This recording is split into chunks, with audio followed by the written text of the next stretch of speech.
And we're recording. Good deal. Okay, as always, I am Brian Kynes, the creator of the Tales of Ulran campaign setting.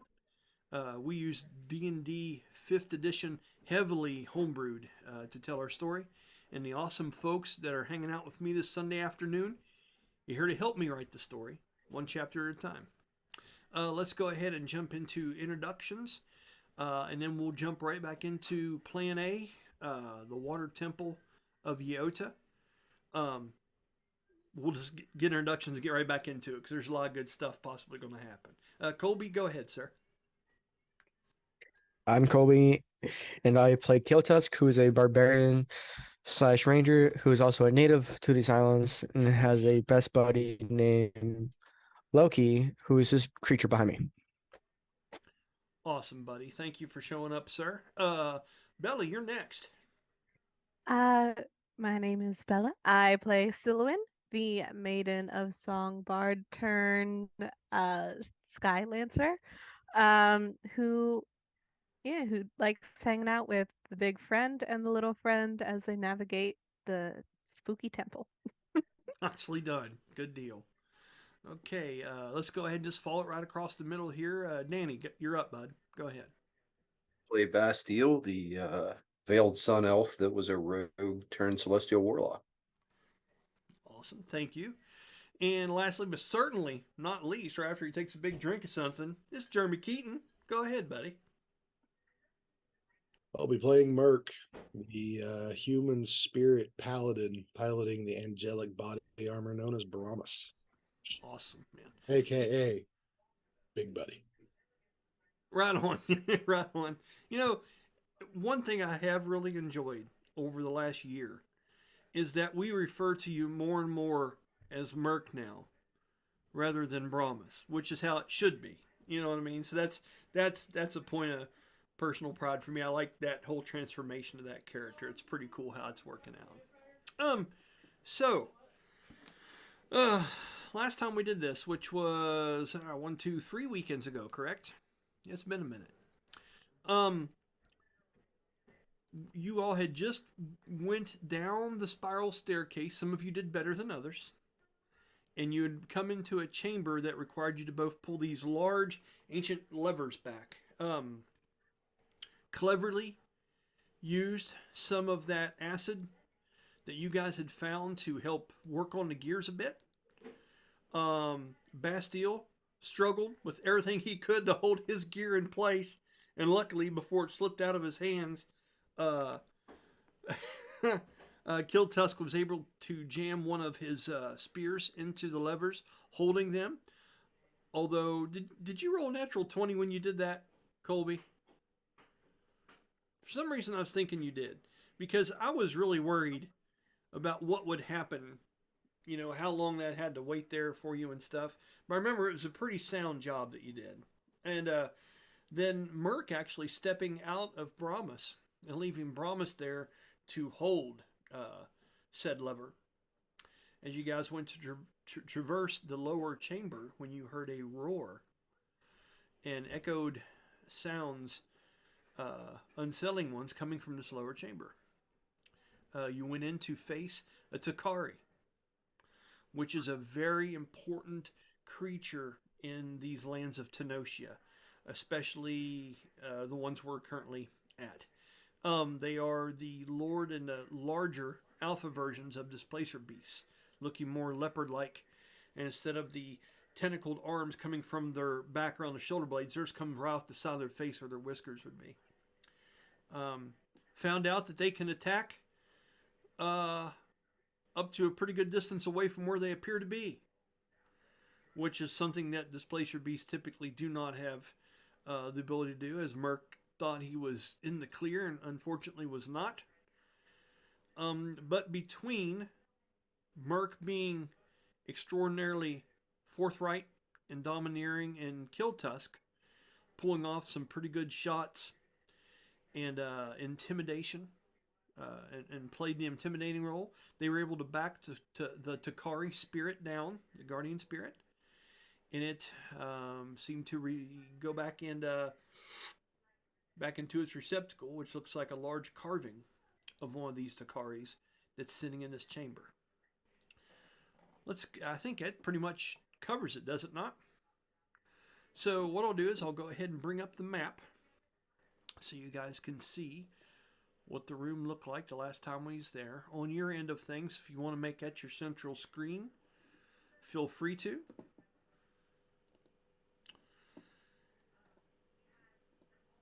And I believe up here is the actual receptacle that the Takari spirit went into.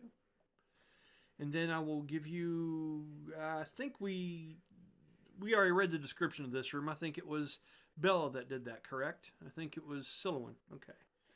So, just a refresher, that smell of that acidic stuff was really, really strong in this room, if you guys remember correctly. And as you look into this chamber, just to make sure, were you able to keep concentration on that piece of cloth that you had caught on fire and sent through here, Silouan? Can you remember if that's still a thing or not? Yeah. If not, we'll just say that it fell to the floor and it is still burning slowly. I think probably not, because like I think her attention had just came up to like, okay, let's run, and then okay, let's not run, I guess, and then Mirk, can we hang back this way? And then Mirk and Kiltus just being like, talk to Big Ghost Cat. And I think she's more so in a weird state of confusion right now, so that likely has been plucked from her brain currently. Okay. Well, we will say, just for all intents and purposes, that this room isn't overly lit, but there is light shooting in down the stairway from the previous chamber that seems to light this room, although it's a little bit dimmer than the others. Let's go ahead and adjust that real quick. That's room U. Let's make it darken it up a little bit. There you go. That's going to darken it up just a little bit. But this is what the room looks like in front of you. I will leave it to you all to tell me what you're doing when we're in here. I'll remind you guys and the folks watching, when we're out of initiative order, do not worry about where these icons and tokens are. That's pretty much for combat purposes, so we all can do all the cool shit that we want to.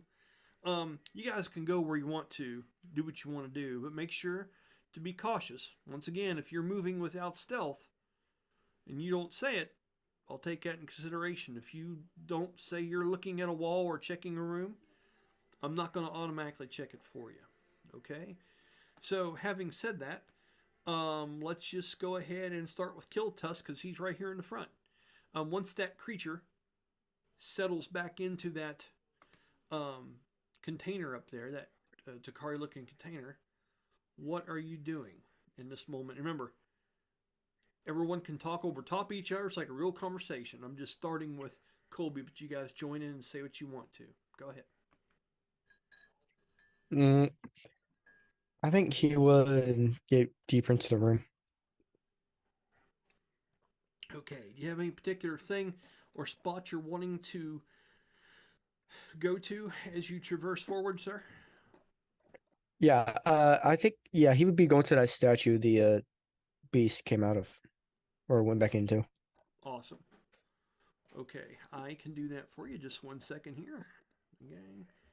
Let's have some fun. Just moving around, and you approach that direction. Okay, are you inspecting this in any way, or are you just kind of theatrically looking around? You can say what you need to say, sir. Yeah, I would like to. Yeah, he would actually like to investigate that to see how exactly that spirit came in and out of that statue. Okay, if anyone else would like to help him in this and walk up there with him as well, or if anyone else is doing something that might change what he's up to, let me know. Otherwise, roll investigation. Remember, you all can each other give each other guidance and all that kind of stuff too. Just make sure to scream it out, interact with one another. You know what I mean? There's no real turns. We're out of initiative, so. So I think that like I had gotten a little bit turned around with some of her spell abilities last time. I think I touched on that a little bit. Yeah. So I did find her bard spell list now, so I'm Mhm. pulling from that. And she actually does have Mage Hand. So Oh. I think Levitate I was using, but that's actually more so in the Skylancer table as opposed to like an actual spell. So I'm retroactively doing something real quick and then kind of redoing it where when she was kind of moving the light, it was Mage Hand as opposed to Levitation with the same purpose, and they're both they're not both cantrips, are they? Besides the point, now it's Mage Hand and it's serving the same purpose. Okay, that's fine. We can edit. We can edit the small stuff. It's not a big deal. That's cool. Mhm. Thanks for actually trying to keep the game straight and legit as you possibly can. I appreciate it. Colby, what did you get on your roll, boss? Wolf. So he now has light in the room more. That's why I mentioned it at Oh, all. okay. Light in the room. I'll give him a +1. You said you rolled 12? Mm-hmm. Now it's 13. A 13. Okay, when you go up to this thing and you look inside, okay, they look, I'm just kind of say they look very similar to the actual graphic that I found here. This is an actual carving that I took out and photoshopped and put in here. This is actual Mesoamerican stuff. And there is a clay lid on top of this that has a seal that has been broken. Okay. Um, Upon investigating this thing without doing a lot of damage to it, you can see that there are dust like remains, almost like a funeral urn, inside of this. And amongst that dust and stuff inside of this, I guess you could call it this container, this this urn, if you will, that's shaped like a Takari, you can see fangs and teeth, and you can see some kind of a bracelet, as if the creature that was in this had some kind of adornments that were made by mortals put on this creature when it was buried in here and disintegrated a long time ago. So there's remains of a Takari in here, dust wise, but there are also some pieces that are not dust that are in here, like there's some claws and there are some kind of bracelets and pendants and things that they had wrapped around its neck, possibly around its tail, maybe even around its wrists. You can't tell. But as far as bigger structural bones, there are none. There is no writing particularly on this. Roll a history check for me, please.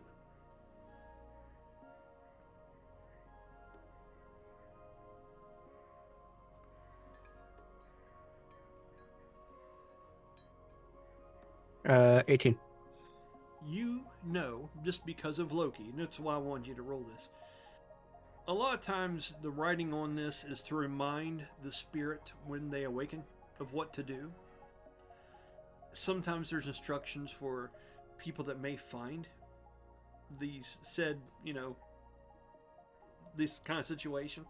But with this being a creature, a beast, they're not writing anything for the creature to read when it comes back. These are pretty much as they are, and you have to kind of assume things when it comes to this. You've not heard of creatures being worshipped and buried like this in your time, but this isn't something you practice. But you do know that Atlati warriors and the Makati people from Morital did practice this because they believed the spirits of a lot of things would be very important in the afterlife. Okay. If you have something you would like to say to react to that, that's fine. Is there anyone else that'd like to do anything at this moment also? Let me know. I think I'll tell the group, like, be careful with the other statue. These look like to be containers of these spirits, and unless we want to encounter another one, be careful around the other statue. Okay. Anyone? Mirk's gonna follow the scent of that acidic that Okay. acidic smell, and he wants to see if it actually is the same stuff that he has in that bottle. Okay. Let's go ahead and move you on through. I love Celestial Mirk, by the way. I just get such a kick out of that, dude. Okay, so moving along. As you do and you get up close to this thing, your steps get to be a little heavy at this point, as if you're getting a little bit too far away from your Seraphim, but you're still within the threshold just for theatrical purposes. Okay? But to go much further and to reach out into it, you feel would be a struggle for you at this distance. Okay? No, he's just Um, basically trying to get close enough that he can verify that it is indeed that same stuff. Go ahead and roll me a nature check.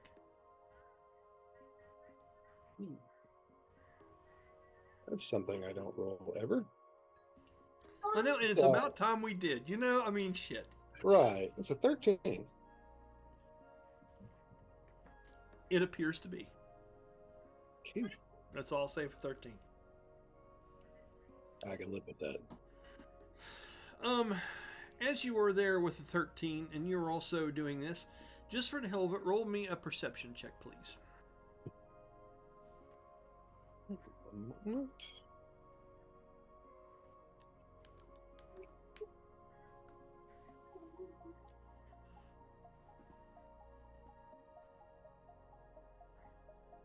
I'm going to check one thing and it decides, oh, you're not looking at your character sheet right now. Oh, well, yeah, I mean, You said why would you? perception. Yeah.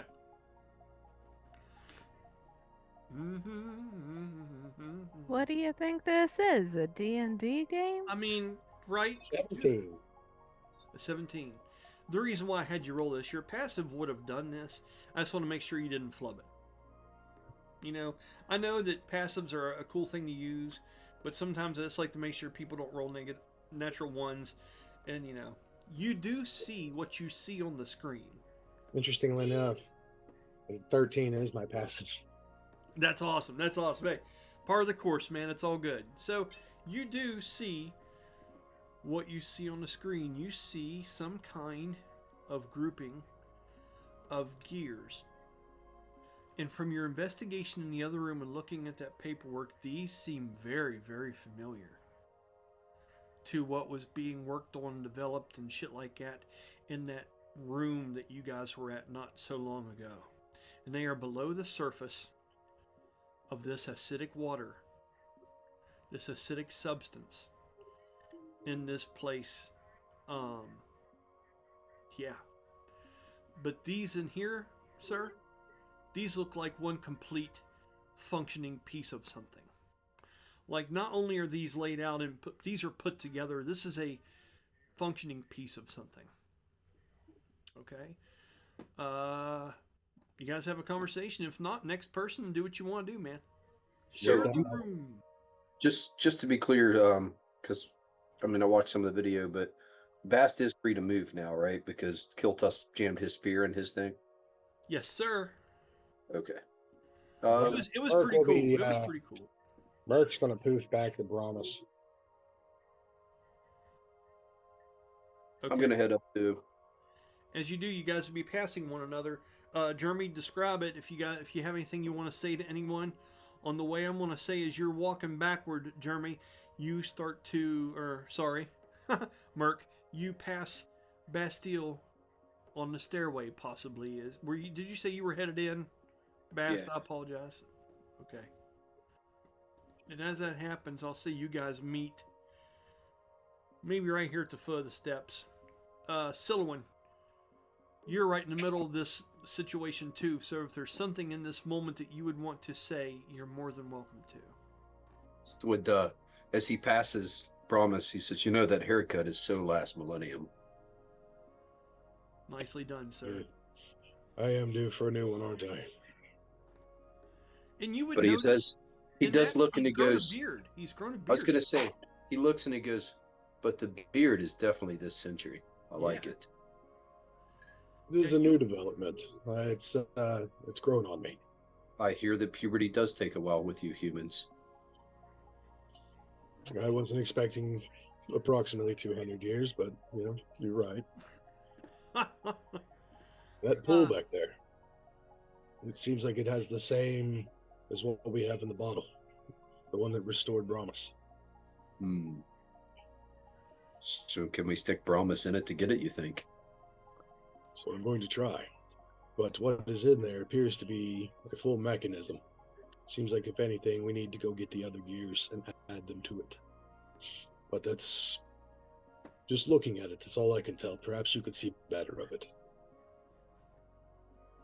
How heavy do you think this thing is? Just looking at it, I'm not sure. Maybe Silouan and I can use dueling mage hands and maybe bring that up. Ding, ding, ding, ding, ding, ding. Suppose it's worth a try. If anything, I can get in there and get it out, assuming it is not attached and we don't need to add to it. I would give Blow on you a that. thumbs up, but I'm holding a torch right now with mine. There you go. There you Bast look goes, oh yeah. Cast light. She drops the torch at that one. She drops the torch, and then her mage hand, I think, does like a little like flex, as if like when you're holding something, then like a thumbs up. I apologize. I forget.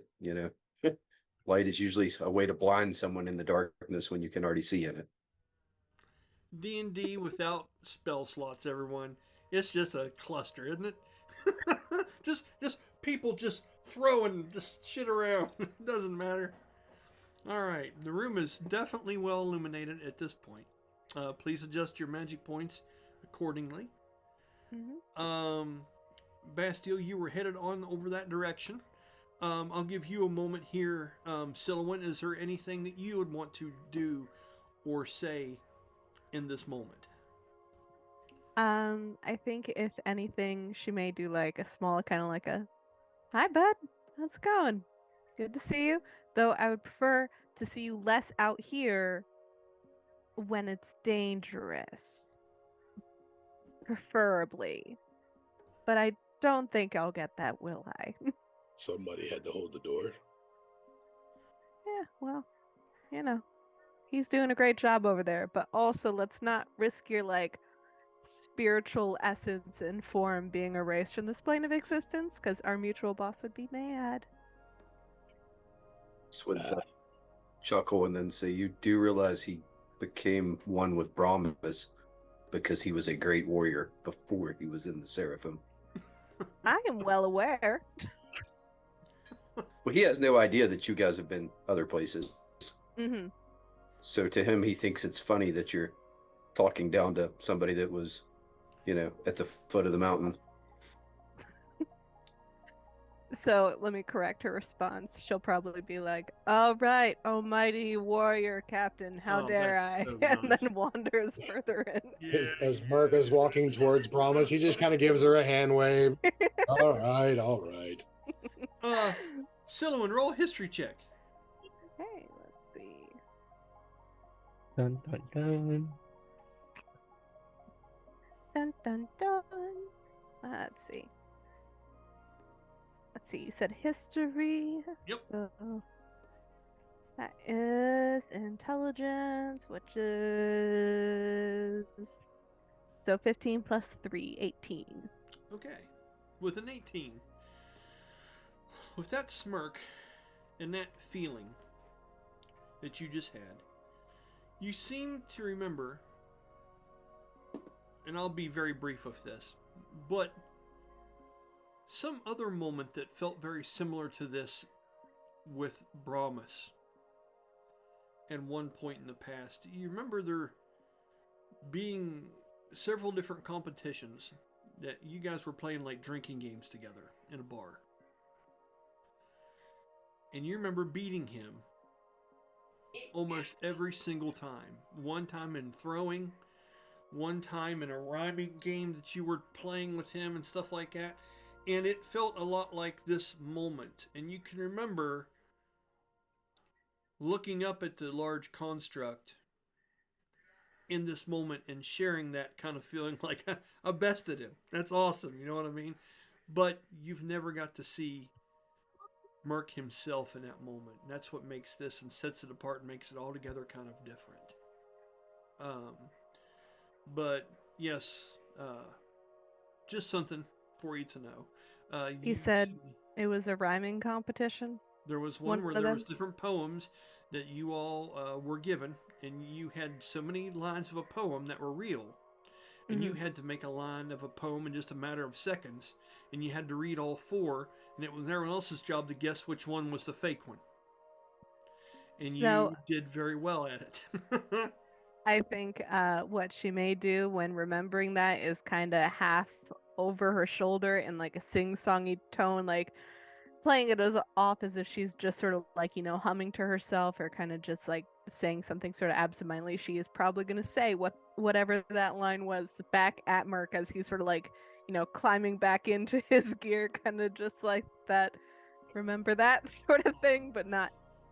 That's Acknowledging actually on an episode and recorded. I just don't remember the actual moment, but that was, I mean, dude, Heather did that, and it was fantastic. That was a great episode.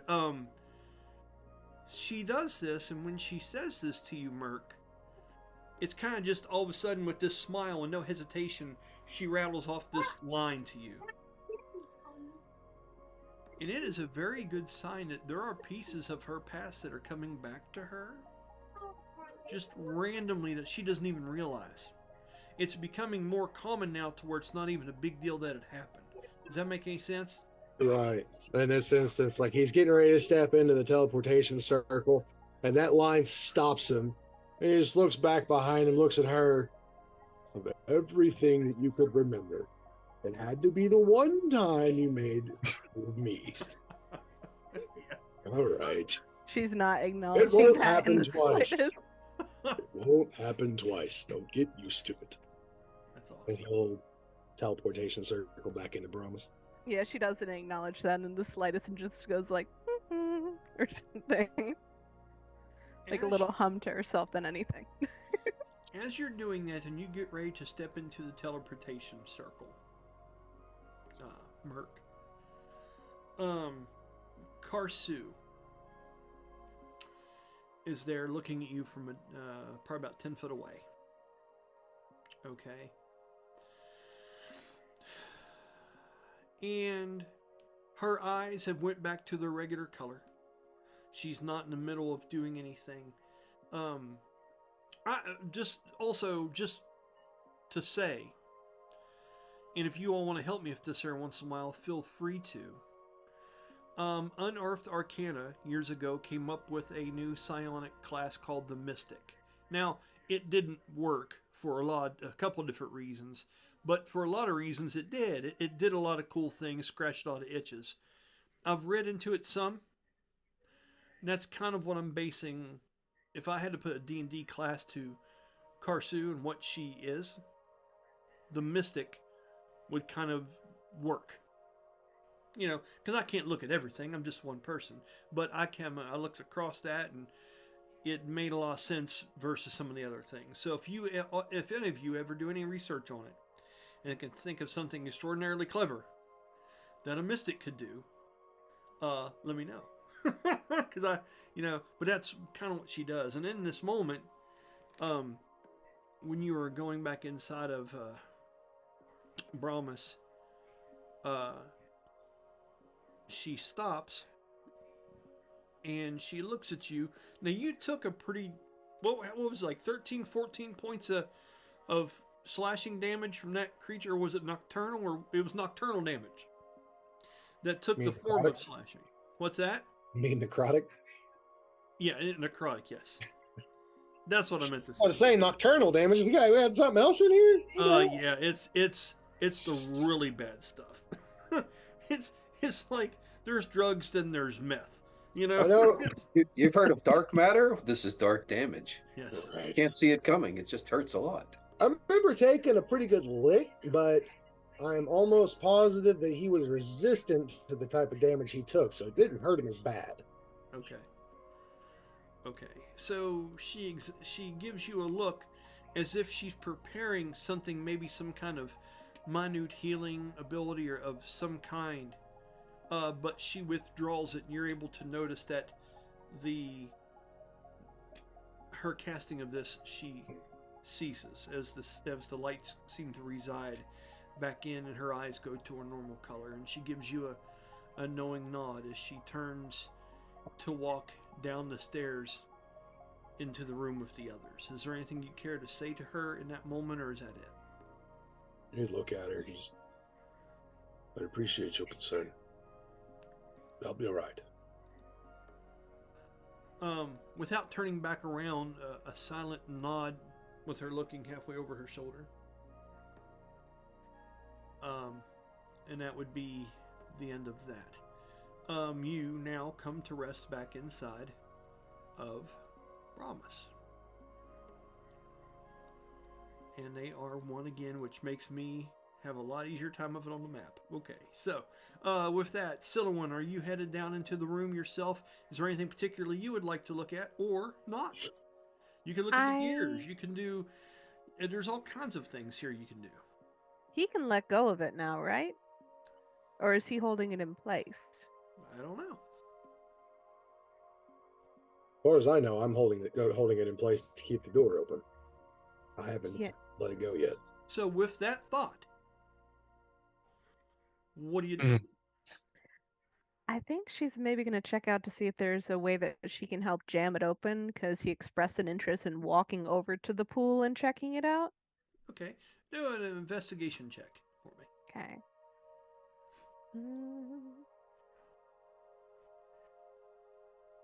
And where exactly are you investigating? Are you checking around the pool, the statues, the floor, where the doors went up into it, the gears? What are you looking at exactly? Where Brahmas fell. The gear crater. he's holding on to specifically to see if there's a way to jam that. And he said investigation? Yes, ma'am.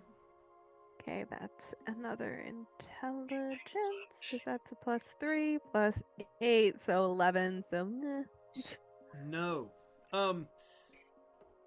You know, what he put on these gears to a degree really helped them to move and everything. And there is a balance here. It's not budging because Brahmas is so sturdy. But from seeing Bastille struggle to hold his back the way he did, in that moment, you hear a creak, a little one, and it kind of takes your breath from it. You're like, oh shit, the spear. You know, there's this moment where you're just kind of, and you can see the spear. It looks like it's moving, but it's not, as it's wedged into the other one. But the nervousness of the moment makes it look like it might be moving. It's kind of it's an illusional kind of saying. It's not moving, but your nerves make you think maybe it is. You heard a creak come from that other gear.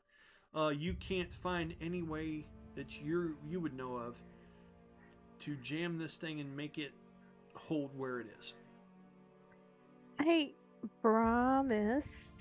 Can you loosen it up a little bit to see if it'll just fly and shut the door if you let go of it?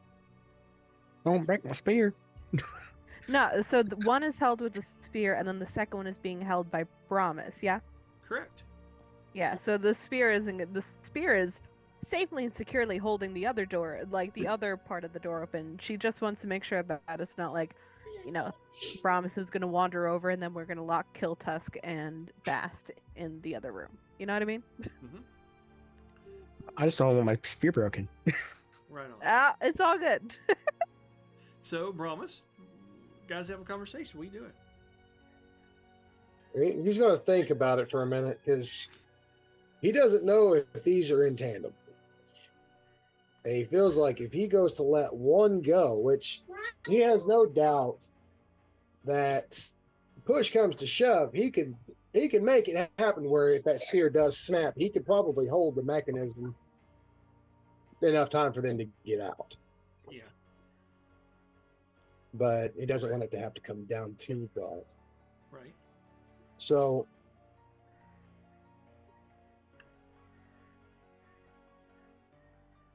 Go tell everybody that I'm going to attempt to close this lever a little bit. See if it budges the door. I need everyone out of that room, just in case things go awry. I cannot move both levers by myself. I could try,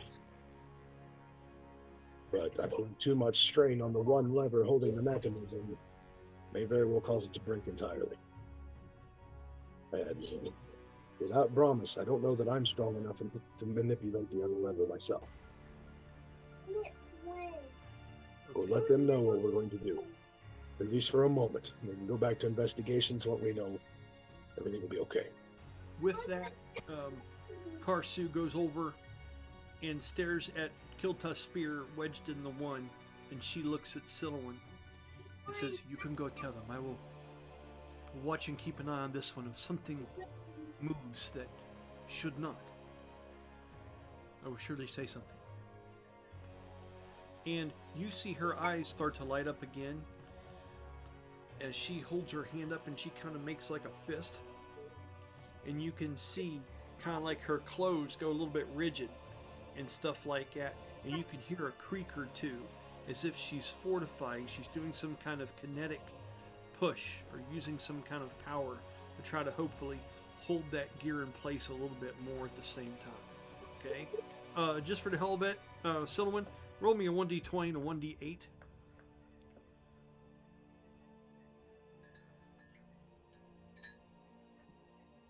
Know what you get. That's a 17 and a 1. An 18 is okay.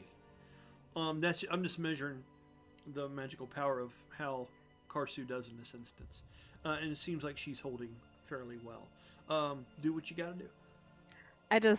I love, like, Brahmas is giving very direct instructions. Karsu is having this mystic power energy, and she's just like, all right. So she wanders into the hall and kind of yells down towards them, "Hey, fellas, if you don't want to risk getting stuck in that closet forever, can you come over here for a second?" Okay. Boys, what are we doing?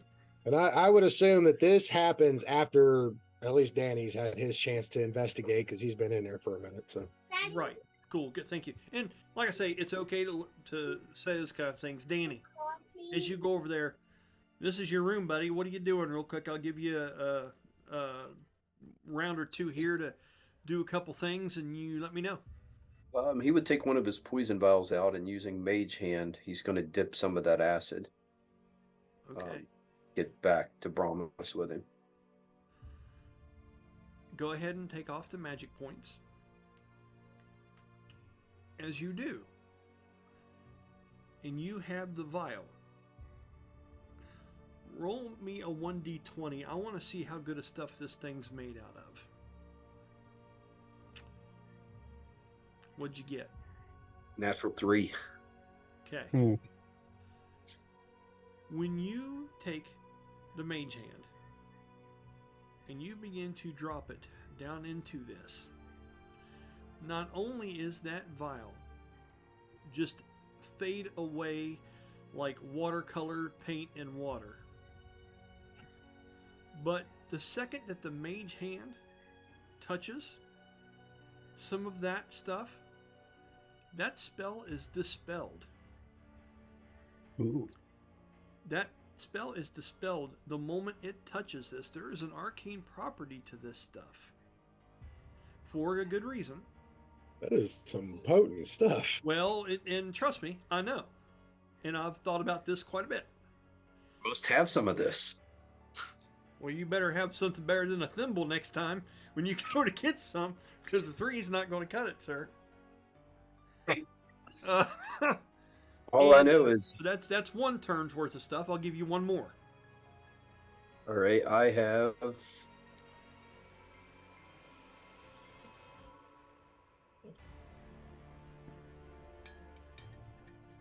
Choose your act and do what you want to do here. The only other containers I have on me are I've got 2 of the flasks of the purified water, but I don't want to dump that stuff out. Right. I understand that.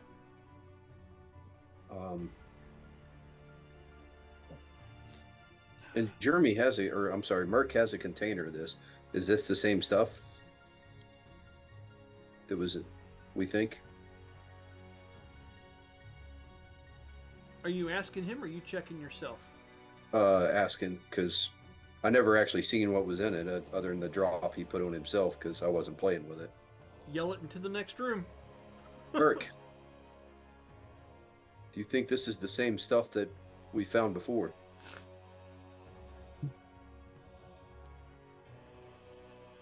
I'm just waiting. Like I can imagine the echo. What? Do you think this is the same stuff from before? I can almost guarantee it.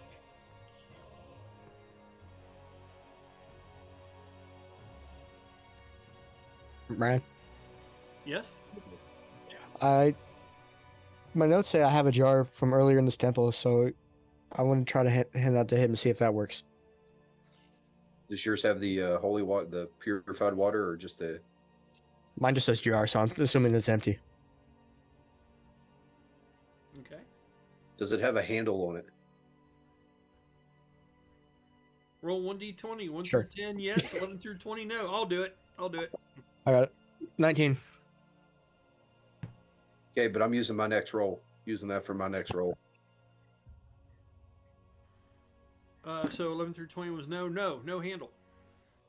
Okay, well then I'm using that natural 20 that I was gonna, when you said roll, I'd like to use that to dip some out without getting my fingers in it. Okay, yeah, that'll work. So with your Hold it second like action, this. you're going to try to do the exact same thing. Go ahead, Colby. Now that we know that yours doesn't have a handle, roll 1d20. Let's see what it's made of. Higher's better. I got an 8. Huh. Here we can't use the 19 he just rolled. Yep. Well, Danny, you're doing a great job. And as you do, and you spend your second action doing this, as you're going in there and you're looking at that stuff and you're like, man, I'm doing this again.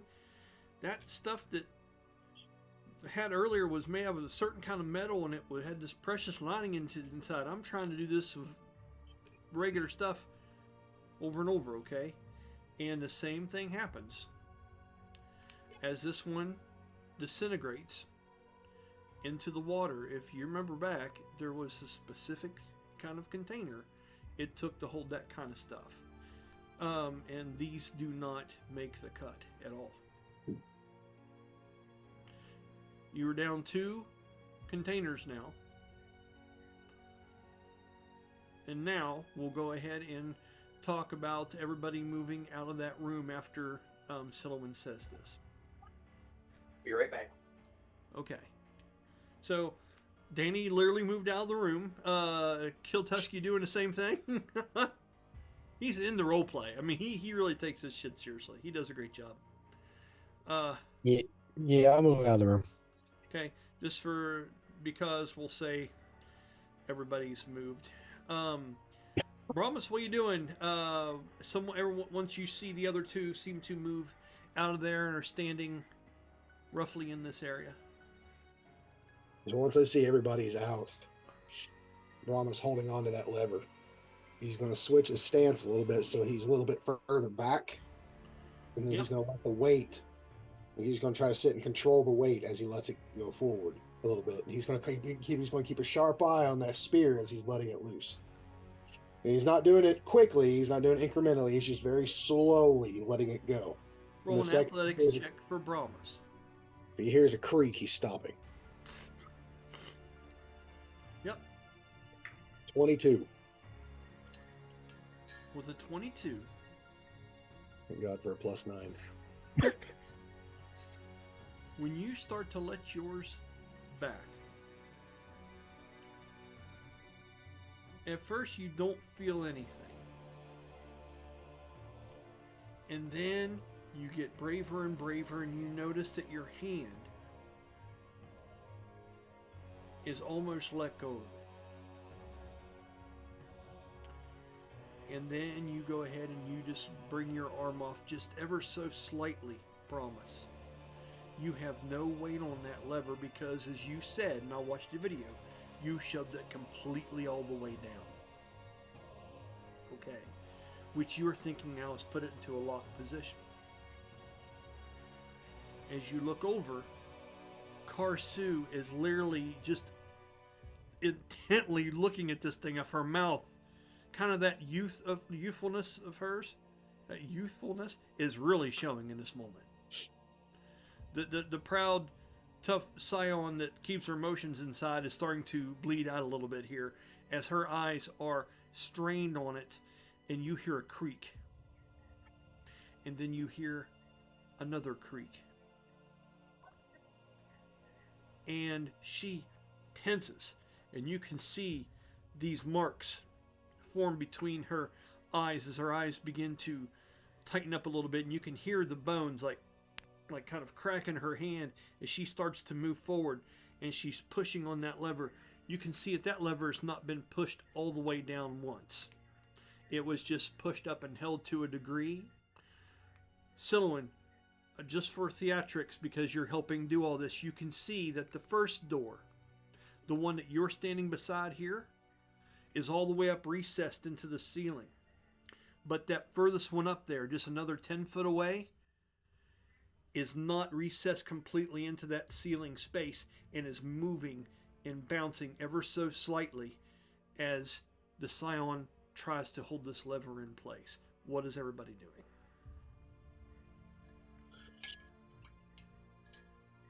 I have 3 words. Dun dun dun. Okay. I think Silouan is physically helping Karsu. Okay, so describe to me the form of the physical help. I think, because you said that she's kind of holding it on using sort of the magic for the one in place that Promise is not holding, yeah? You just said the magic sarcastically. This is a fantasy game. No, But you can't- the magic as The opposed magic. to like it's not like this little girl kind of like, you know, hanging on to it. It's like her kind of being like Yes. thing, right? Yes. She is using psionic ability. So, do you grab onto the lever? Are you trying to help pull it? Or are you trying to are you like Mickey on Rocky's shoulders? Like, you got this, Rock. You got it. Yeah, no. What is the form of the physical help? So she doesn't have the like, you know, the magical abilities like Karsu does, so her assist would come in physical strength, so that's what she is offering. Okay. Are you grabbing the lever or her, or what are you grabbing? The lever, because I don't think grabbing her would do much. Okay, go ahead and roll me a strength check with advantage. And tell me what you get. And then Kill Tusk, you're right there too. You see her run by you to grab onto this lever. Are you doing anything in turn?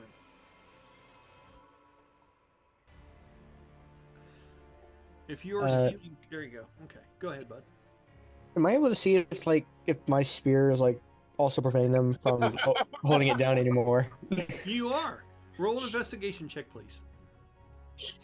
So when Karsu are like cranking on this lever, I know. Bill Tusk is like, "Is my spear okay? I know. No, Don't break my spear." to help that Oh, the geez. calm the roll just goes perfect with that comic, so I got a natural 20 for that roll. Okay. Funny enough, that although your spear is helping hold that in place, it is also what is preventing them from being able to pull it the rest of the way down and lock it into place. So, it is funny, the quandary, if that's the right word here, that you guys have, this is a very touchy situation, which is why I've got to let you guys choose. With the 20, that's what's going on here, bud. You know, your spear saved the day, but didn't do the job completely, and now you got 2 people pulling the fuck out of this gear, and your spear's just like, right? But if you pull it out of there, they better be in it to win it, so that's what you're seeing. Brahmas, you're enjoying the view, and I'm going to say you get pretty much what I've just described. What's everyone doing? Brahmas is Mirk's sitting there ready. Like, if they get to a point where they're struggling too much, he's going to go over there and deal with it. Okay. How far away are you from your gear right now? You still holding like an inch I back would or say something? I've taken a couple steps in that direction because I saw the the straining. I saw Okay. Karsu struggling. So I would say that he probably would have taken at least a couple steps that direction in anticipation. Okay. I'll put you right there.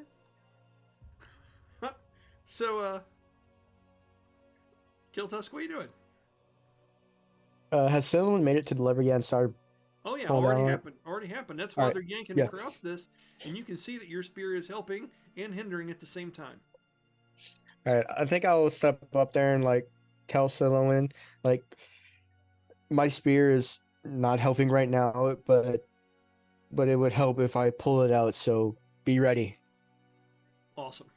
Are you jumping up on top of the table? Yeah. Awesome. Let's go ahead and do this. So, we have. What was the strength check, Siloan? I With had advantage? rolled. Thank God he gave me advantage because that was a There's like. two of you. There's two. Yeah, there's like so 13 plus 1 to 14. The other one was a 3, so Hmm. 13. So 14 and 18 ends up being a 16. Okay. And Kiltus, they're pulling on it pretty good. Are you trying to pull your spear out of there, Bastille? What are you doing? He's probably making smart comments about how there's nothing for him to stab there or something. I would love to hear one of these said smart comments. Please But- entertain us. Yeah, he would Water. look there and well, it appears someone's already tried to stab it, so I won't be much use here. Perhaps someone strong could do something. I already Get it! pulled mine. Get it! Yeah, I get it. So, Kiltusk, are you pulling the tooth? What are you doing, bud? Yeah, I'll pull it, but like right before I pull it out, I'll give a look at Bastion. Like, remember that arrow? Okay. When the arrow I shot him at, I shot him I with know what when I we know were on the what bridge. you- Yeah. Roll an I'll let you do sleight of hand, athletics. Either one, you tell me which one you want to go with, Colby. Let's see how this goes. I'm gonna do sleight of hand. Go ahead, tell me what you get. I know what the DC is. What the hell was on earlier? It was on for some reason. Like something forced the switch or something. Downstairs? 19. Thank God. Okay. Wow. With some confidence, you pull that out of there. And when you do, there is a moment where you are visibly unnerved. Right? You can see the strain on Karsu. You can see Siloan just putting her foot up on there. And yeah, go ahead, Bella. What's up? Actually, I just had an idea. Yeah, what's up? I'm trying. She can't like. I'm trying to think if there's a way that she could have angled her foot on it to vault her foot down onto the lever the minute the arrow gets loose. Well, I'll tell you what. In D&D, there's nothing I won't let people try. Mhm. Having said that, you've got a pretty firm grip on it. Okay. And if you try to let go of that lever now, Well, while no, like Karsu is holding all that on there and try to jump up and land on it the exact moment that he pulls that shit out, that is a fantastical thing to try to pull off. no. So like, let's say kind of like you're holding the lever and you have like your foot up on it, also. Uh-huh. So rather than jumping up and onto it as if she was jumping off the ground, but the ground being the lever, you know what I mean? Yes. I would let you try an acrobatics or athletics with disadvantage if you want to try it. Okay. Is that You what know you what? want to do? As much as I like the idea, I don't trust my luck with rolls, so pretend I didn't say anything. Okay. Because Danny's grinning. Danny's like, man, fucking bring on the shit show. I'm about it. I Let's was like, see this. this is. I know we're in a fantasy realm, but we're talking Newton's laws here. Danny is the guy that sends me videos of guys with bows and arrows like shooting aspirin out of the air, and even he's like, I don't know. I don't know about this one. Hey, Brian. So, I would like to roll sleight of hand you would. to silently and undetectedly cast Bless on Karsu and Silhouette. I want them to have their moment. Like, I want them to feel like they got this. And Bless gives them an additional 1d4 to a saving. Okay. You know what? Please do. Roll it. Could I do it at advantage since they're currently very focused? Yes, and what is this, a deception check? Sleight of hand, I'm guessing, or stealth? I'm not sure. I mean, sure. I'll let you either do deception or sleight of hand, whatever you want. Because my soul needs this to happen. It's an 18. With an 18, you were able to do this. Would you please describe the sheer rush of adrenaline and gumption that these two have fantastically found in this moment of high stress? And even, please, what are the benefits of your spell? Let me see here. Hold on. Let me see if I can find the right thing here. You know, and that's the thing, too. I know sometimes we creep and things go slow, but I mean, if you can have this much fun just using the fucking lever, I mean, why not just play it out? I see no reason not to. A lot of people would have fun pulling a lever in Vegas, but I would think that Jackpot. Bast would probably hear this as he's kind of right there and he's Oh, God, pretty tuned to magic. So with Bless, it's V, S, and M. So, he pulls out the sprinkle of holy water. Mm-hmm. I perceive he's trying to do it quietly. Yes. You would almost hear him under his breath. He actually goes, "You got this!" Like his best imitation of Roland. You're the Yeah. best around. Nothing's gonna ever bring you down. That's it, man. Please, what is their You bonus? just hear From Bless.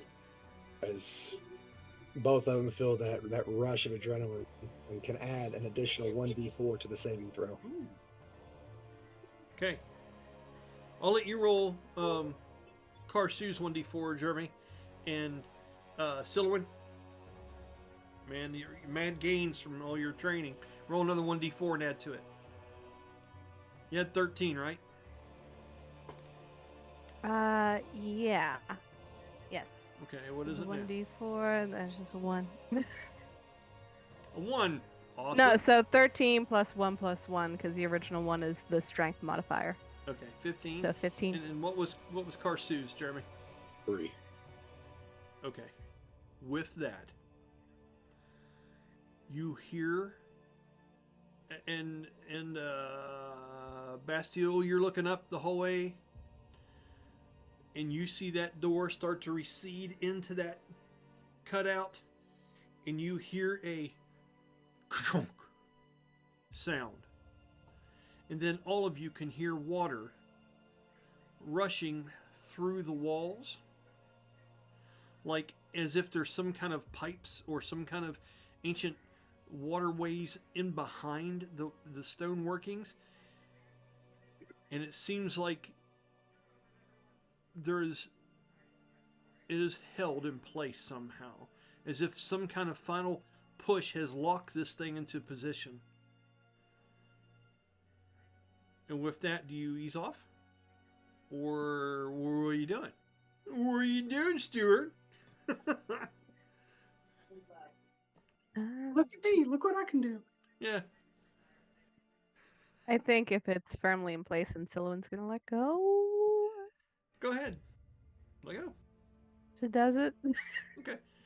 It doesn't go anywhere. Karsu gets launched across the room by the end of the lever. We've had enough. Hey, everybody, everything's what? Roll dislocation. No, we've had enough fun with this lever. You do. That worked, and it seems to be holding both doors up in place soundly at this point, guys. So, with that, you've tried putting two lesser containers into this liquid. No go, disintegrates them. More so, it dispelled a very low level, mind you, but it dispelled a spell, guys. Upon being touched by this stuff. Colby, I want you to roll me a history check, please.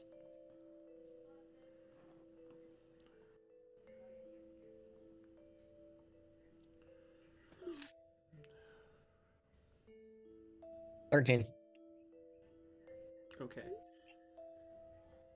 You can't remember exactly with a 13 because 15's DC. But the ancient scion spirit that called Karsu daughter, which you don't know for sure if that can be possible. It seems like a long time ago, right? They threw the kind of word daughter out there as if like she was a disciple or daughter of hers. Talked about something about blessed water.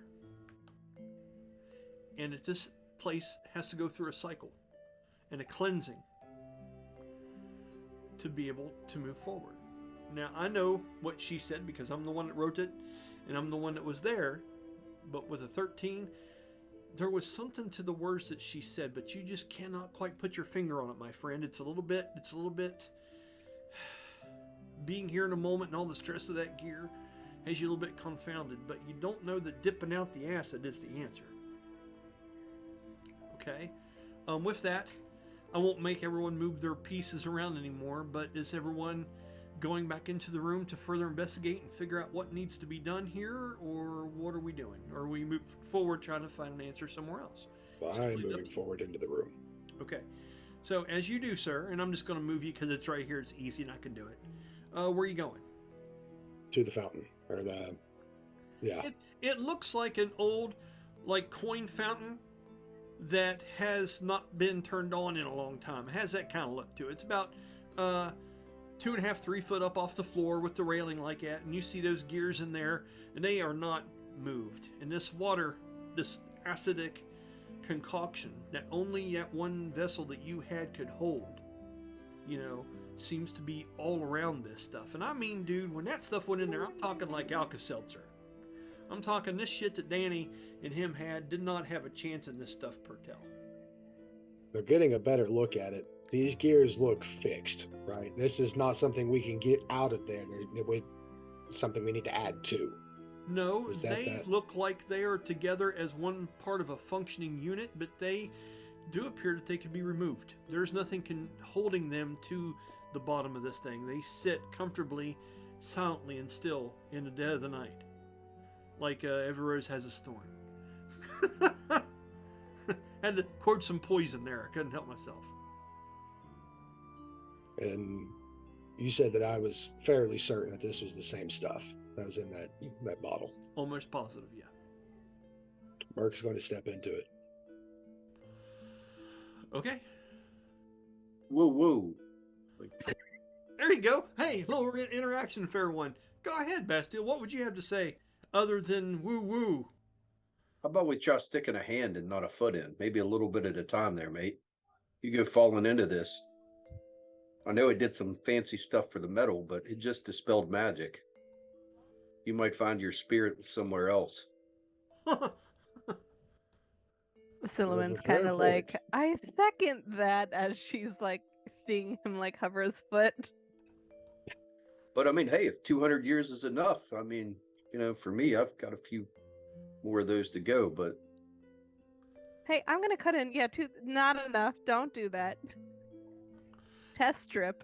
Kiltusk, are you saying anything about this as you've been having this kind of revelation about what maybe the ancient Scion spirit said, or certain words? Is there anything you're piping up in here with?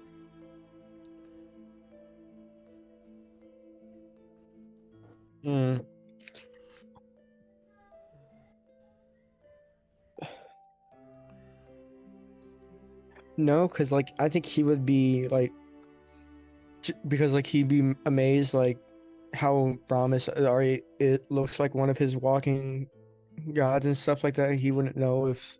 I don't think he would know if the spirit would be like correct about him. I guess. I don't know. Okay, that's fair. So Kiltusk is the one out of the group that's like, yeah, great idea. Yeah. No, Kiltos is more like the one like I don't know him. Yeah. Wait a I minute. don't know his life. Go ahead, Danny. What's up? So far, we have blessed water, but it's been a while since we did it. But we put regular water into the statues, and it cried out the blessed water, right? Like we haven't used the blessed water to do anything with. Like we That got is that. correct. That is correct.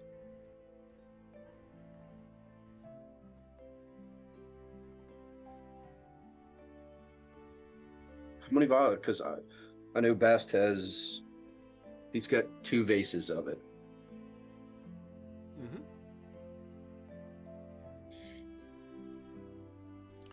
That is correct. I'm gonna try. I wish I could get some out to mess with it, but I'm gonna put a couple drops into it and see if it reacts. Drops of what into what exactly again? The blessed water. I'm gonna drop couple drops of the blessed water in there and see what happens. Okay. As Bastille pulls out one of the urns that has some of the blessed water, the water that has came from the bowls of the ivory and dinosaur bone totems, and you walk up to the edge and you go to drop this stuff in there. From your hand, from you just putting some drops in. At first, when you do, it looks like mercury and water, like oil and water. The two don't mix at first. As it drops in, you see an orb of it kind of moving around and unforming. And then in just a moment, when you do that, you see a sizzling line of foam up along the inside rim of the tank. It seems like it's having some kind of effect, but it's going to require a little bit more than a few drops. I'll pour half that vase in there, see what happens. Anyone else saying anything while this is happening? You're watching this happening as well. Is that a good or bad effect happening right now? Like, is this we should be excited about this, or are we about to dissolve that thing that's in the pool? Well, that's up for your interpretation. I know that she's saying this out loud. Oh, okay. She's making a general observation of like, are we about to dissolve that metal in that pool there? Water. Is anyone saying anything? As Bromus is muted and he's starting to take his socks off. Shit. Think of him in the Hawaii swim trunks. Yeah, but you're a little pale, Bromus. You're a little pale. I'm concerned about the integrity of the container. That's sizzling appearing on the wall of the fountain itself. Yeah, it's the water having a reaction. Yeah. Danny, did you go ahead and does Bass go ahead and pour some more in? Yeah, why not? Okay. What's the worst that can happen? I mean, lots. But The wall could collapse and the room get flooded and everybody get vaporized at me. no. The one healing surely liquid not. that could help out Bromus's form all of a sudden becomes actual acid to The him. door slams shut behind you. No, I'm joking. And with that, I crush my stone Yeah, and yeah. I am out, and you guys are on your Gil own. Tusk is like, I should have never moved that goddamn spear. Yeah, I told you all. As you do, Told you guys we are friends to the end, and this, my friend, is the end. yes. Just one moment. There's something I need to do as you do this. Just one moment, okay? That's never a good sign. This is you. That's not a You're good all sign. screwed. You guys are very brave, though. Braver. Well, I mean, it is what it is. I'm proud of you. I would have liked to have changed that I was standing on the statue when this happened. We'll get I'd there. like to change that I'm the one pouring it and you get the hell out of there. I hear Way if it decides I hear to go cracking. big I'm old- gone.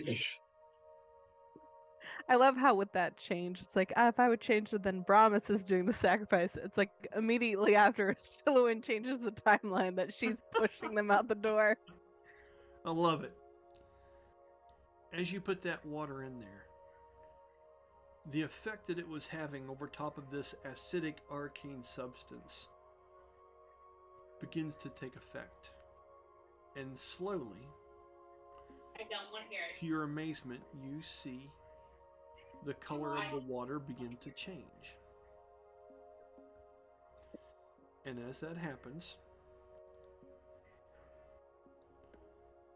the pool of water, preserving the gears for countless years, fades and appears to be regular clear water. As the purified substance, the blessed water from the totems, seems to have unlocked and made this safe to touch. Does it still help Brahmas though? There's a very audible sigh. Okay. So, with that, Yep. It appears to be safe, but is it actually safe? I think I it's don't more. know, man. I'm just saying, it just dispelled a spell. Like you're a magical construct. It doesn't seem. yeah. It's safe now, though. Swim. Yeah, just jump in. I mean, use Yeah. use Brahmas as a freaking diving board. All we can tell is it foams and changed color doesn't mean it changed its properties. Right. So, having said all these amazing things, what are you all doing now that this has happened? Notice Left there are hand. no audible pats on the back that Bastille is getting just because of just superstitious players. Actually, funny enough, so that's my reaction to it. Silouan is probably more on Bast's side, where like there are probably two audible sides. Promise maybe one of disappointment and Silouan one of relief, potentially. Yeah. There's a lot of oohs and ahs. It's like a tennis match in here. It's good. You'd see Mirk look down at the bottle attached to the stash and give it a shake, just to kind of get a gauge for how much is in there. And then he'd go and run his left hand through the, like just the fingers of his left hand through the water. It's water, sir. It is the blessing from the totem, from it going through that process, seems to have carried over in Karsu would walk up past you and would look at this. It would say to you, we are following in the footsteps of the Atlati and the Makati people. And we are following their footsteps well, it would seem. Is that gear to scale, or is that like just so you could get the detail in it?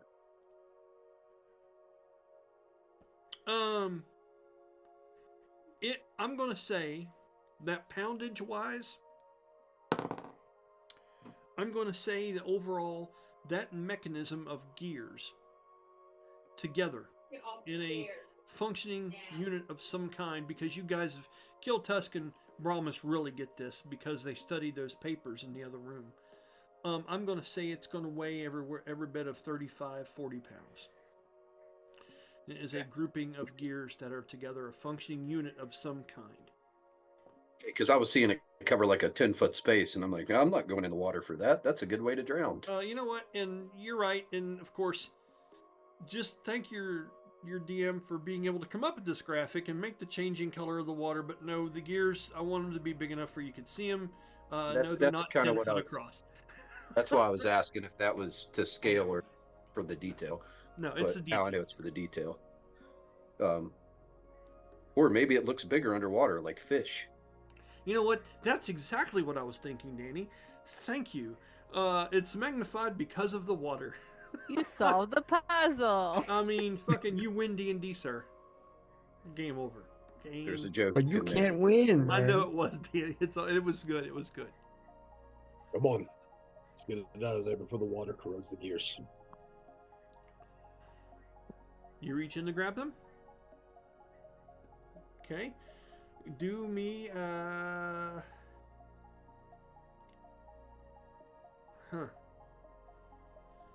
Oh no. Be right back. Okay. I mean, no, they're going to be. Just roll me a basic dexterity check. Just a basic check. I'm just curious of something here. Brahmas, go ahead.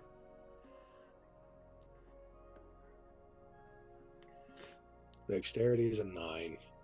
Okay, that's going to be fine. That's close. You're able to grab these out. And with lacking finesse when you do it, you do, however, realize that these are put sturdily together. And it is very interesting to see these together based on the plans and stuff you saw in the other room, right? This is really interesting to you. With that, do you try to put them on your person? Do you try to hold them in one arm as you traverse? What exactly is the plan for carrying these off if you choose to go further and explore? Or are you looking for somewhere in here to put them possibly? I mean, whatever you can imagine. By no means am I going to manhandle them, but I will be trying to hold them in such a way that I can navigate them out without much issue. Okay. I will say, just roll me a. I don't know what kind of check would be for self-discovery. What would you call it, Jeremy? Investigation. I can live with that. Okay. I know intimidation. Intimidate them. You to could do like what I need to. intimidate yourself into doing it. Pick them up. Investigation's an 11. Oh. It's a little bit better than underneath your arm, but not much. I'm going to say you're able to put the gears up and you're able to hoist it up on one of your powder ones, one of your shoulder plates. And almost like 80s boombox, this son of a gun. All right.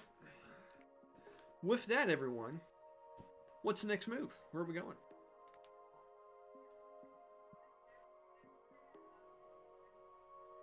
I'd like to go back kind of central to those other gears that we'd found. Okay. There were other gears that you all found? Yeah, the 2 rooms that had well, I don't think it was gears, it was the diagrams. Okay. So, Because we still had the other room to check out as well. the group wanted to go back up that way. Does anyone have any objections? Does anyone want to say anything about this? Okay. I will keep this simple for you. As you traverse back up that direction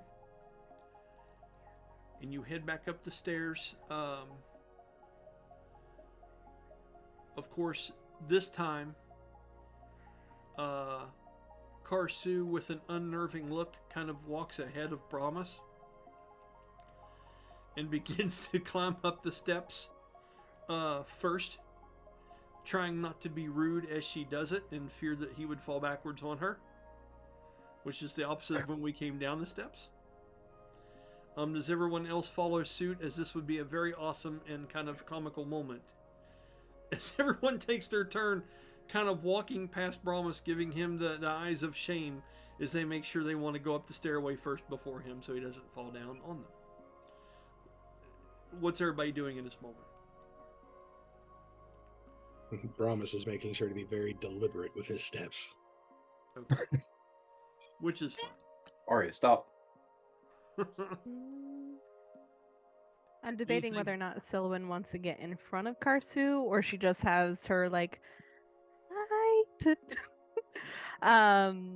or if she has one of her wings kind of cautiously out to the side of Karsu as she's walking behind her. So then if anything comes in front of her, the wing can block it, or if not. Yeah. Does that I have a specific image in my head, but I'm not sure if I'm describing it well. Yeah, well, you can do whatever you want there. You're describing it okay. Yeah. Yeah, so I think maybe instead of being the one in front of Karsu, she just kind of has her wing to the side of Karsu. So then in an emergency, she can quickly use it as like a shield or as a pullback type thing. You know what I mean? I do, yes. Okay, cool. Cool. That's what Sylvan's doing. Awesome. Anyone want to do anything other than just traverse up that they want to discuss, or you want me to just move on? Quit. They're going to take all that stuff to the ring. Okay. With that, you all appear back up in the central chamber where you were before. I'll put you all just kind of over here roughly. Okay. Let's go ahead and talk about. Now remember, we decided there is a danger of reawakening different things as we go back through rooms that we've already been through. Although it's not as great as it was as you were walking down here. If you remember, there were some souls over here that were in the midst of something that paid no attention to you as you were able to go through stealthily. I just want to remind you that because, we miss weeks and weeks of gameplay sometimes to do this shit. So, having said that, what would be marching order? And once you get into this chamber, where's the plan? Like, if you want to, just direct me. You've been all the way through what you believe was this area. You've went all the way up to the top, and you had a totem. If you need to restock blessed water, these are going to be one of the places you want to do them. There could be more in here. There could be not. Okay? You also have went, let me make sure I'm doing this right. You've went into the ancient room here. There's an ancient door here. There were other passageways that were here that you have not went to yet. There is a stairway here that goes up. There is a room to the left. A couple different places that you haven't went yet. Which way would you guys like? Give me marching order and which way you'd like to go. Kill Tusk, you take the lead. Any more of the spirits show, you can tell them to stand down. Kill Tusk, you got a problem with that? Nope, he would agree. I like it. Who's second? Is it Bast? Sure. I'm going to go up the right side, Brian, because I want to put the gears down in front of that room. Bearing in mind where Kill Tusk set the trap and putting down the gears just short of it.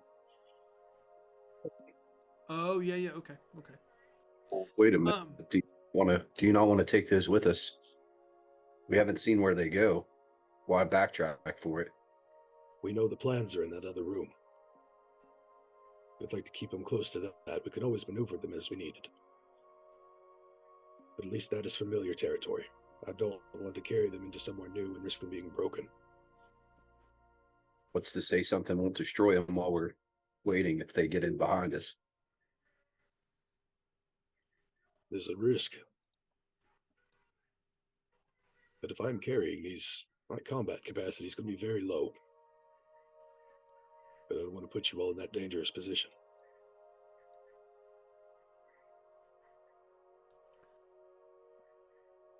Okay, so who is third?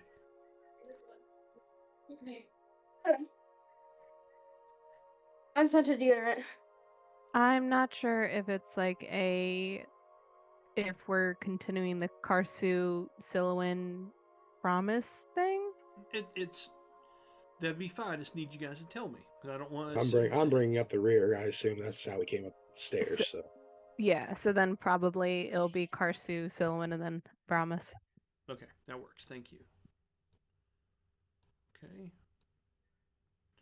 Minute, I'm just kind of making this make sense. I will be right back. Yep, go ahead.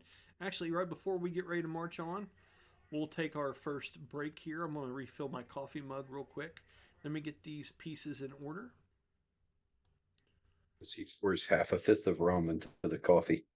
Yeah, right. I know, man. Right. Okay. So there's our marching order. Okay, moving forward. And Jeremy reaches for his. Right. I know, right?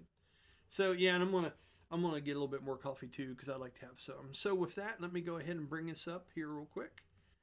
Well, let me focus on these folks here. It's a good deal. Interesting room and found out some cool stuff. Hope that wasn't too difficult or strenuous for you guys, but it did make sense for it to work out the way it did. There's a lot of options. It's not an easy game sometimes, D&D. With that, we'll go ahead and pause for our first break. Let me bring this screen up, and then we'll be back in just a moment. And there we go. A picture perfect landing. I guess you could say. Okay, leave that mouse alone before I screw things up. All right. So we've got our marching order. We've got our new coffees. We're ready to rock and roll. So, the direction that the group is headed, there seems to be a little bit of a debate as to where the gears need to go and which room everyone's going to first. So, when you guys settle that and decide which way you're headed, let me know. Tell me the manner in which you're going and all those other little fun things. It helps me help you help you. I'm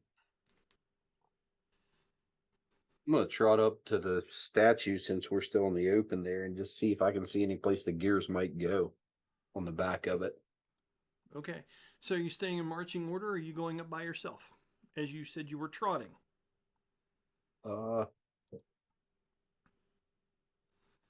Heck with it. He's just gonna trot up.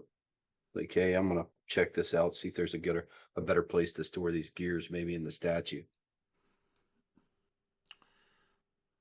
Okay, that's an interesting thought. Anyone saying anything as Danny goes to break break formation, bank left, as he goes to do this? Is anyone saying anything, or is this happening? Okay, Bast, you go that direction. I know he's as sneaky as they go, so I ain't gonna say much of nothing. Well, he said trotting. So are you jumping into the water, or are you jumping across? I'm gonna jump across. Okay, so you got 5, 10, roughly 15 foot here. So I'll do a jump. Yep. Go ahead and give me a basic check. Let me know if you roll 1 through 5 on a natural 20. Got 18. Okay. Well done, sir. Well done. As he lands over here, and he is in the shadow behind this thing, because graphically that's where he should be for this to look right. Because, you know, limitations and such. As he jumps over from the more narrow edge, which is more 10 foot up here, go ahead and roll me. Let me see something here. Wow. You lucky mother. Yeah. I rolled a natural 1. So as you were walking up along that way, you happen to look over your shoulder and you see a pair of ancient Atlati spirits that are up here to your north in this circular area here, and they are inspecting the fallen in and broken bridge from over top, or the walkway. They have not noticed you guys yet. Okay? Just throwing that out there. Okay? Just for the hell of it, I think I can put a couple up there real quick. Let me make sure I can do this, okay? Just a minute. Just held up. Bravo 6 going dark. Stealth mode on. Yeah. Let me make sure I've got some baddies that we've already dealt with, and I'll repurpose them here. And where was the first baddie we ran into? Stairwell on the left. Yeah, I'm looking here. I'm trying to make sure I'm... There's one. Okay, yeah. Let's go ahead and put him over there. And then where was spirit number 1 at? Trying to see if I can see him popping into view here. I don't want to do this wrong. Just a minute. I don't see him appearing anywhere. Maybe they were down below or in one of these other hallways. There was one in the In this room here, right? in the first room coming up the very first hallway, in the room to the the top of the very first hallway was the first one we encountered. Oh, was there? Okay. Just 1 second here. Right in. Oh, yeah, back here. Yeah, I bet that's where it is. Let me double check.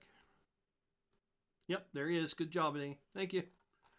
Atlati Spirit, you're coming with me, buddy. Kind of mine like a steel trap, rusty and illegal.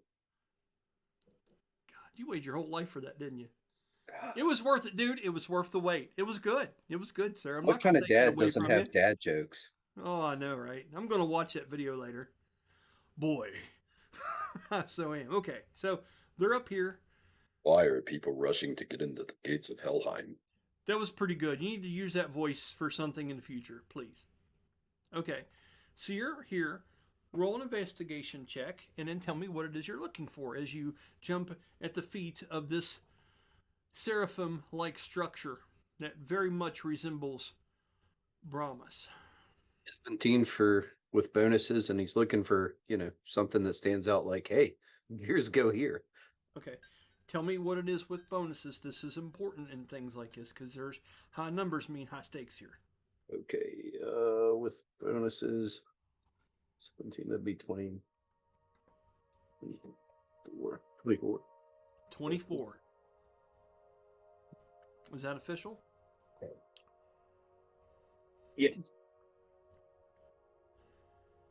Pretty sure I did that math right. Okay. With 24, as you are remembering what those gears look like, the ones that Brahmas has up on his shoulder, and you look around the underneath of this thing, you notice that this construct in itself, although built by different pieces, does not seem to have a place, even with a 24, even after looking at different sets of gears and things in the room before, there doesn't seem to be a place where this particular mechanism that you have would fit. It seems like there's places where this thing could move, but you don't know if it's in a mechanical way or and then a thought crosses you with a 24, an awakened way, like a construct. In that moment, you look over at the sword, and you have this moment of kind of nervousness. It's not justified, if anything, at this moment, but you hadn't really considered that until just now, being this close of a 24 and looking at it. If this thing were to animate, it didn't like somebody, that sword looks like it could be very dangerous. But you do not see any place where those particular gears would go into, my friend. Okay? I get in here. Anyone else want to say anything in this moment? Or Danny, do you have more to say? He looks over to them to see if they're paying attention, and then he points to the spirits. Anyone paying attention? Bella's just I know I am, because I'm trying to keep these gears from getting damaged. with them doing a 1, are you throwing some kind of hand signal to mention how are you insinuating that, hey, okay, there he is, okay. I will, just for the sake of expedience, yes. You are able to see that the spirits seem to come in and out of reality as they are observing the rubble, because there has been a change to this ancient place that they have walked about in here waiting for a long time, and it seems to throw them off their script for a bit. My next step was to be like, hey, don't worry about us, we're with him. Do you say this out loud? No, that would have been awesome though, right? Yeah. Absolutely. So, shit. Danny, with that, what is your next movement? Are you getting back with the group, and what is the group doing? Let me know.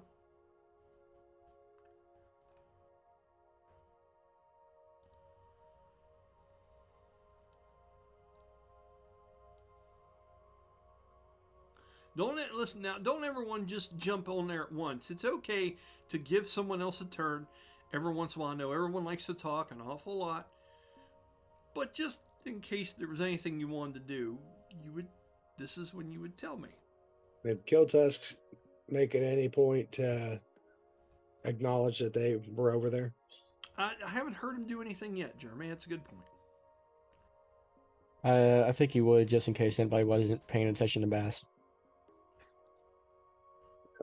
I Okay. think that Promise, after getting the kind of the signal from Bast, we kind of stop and look at Kiltusk and just kind of point. Keep your eyes peeled. There could be more. Okay. With that, Kiltusk, since you're kind of leading the group, which direction would you like to go in? Promise, do you have a suggestion as to which direction you would want him to go next? There seems to be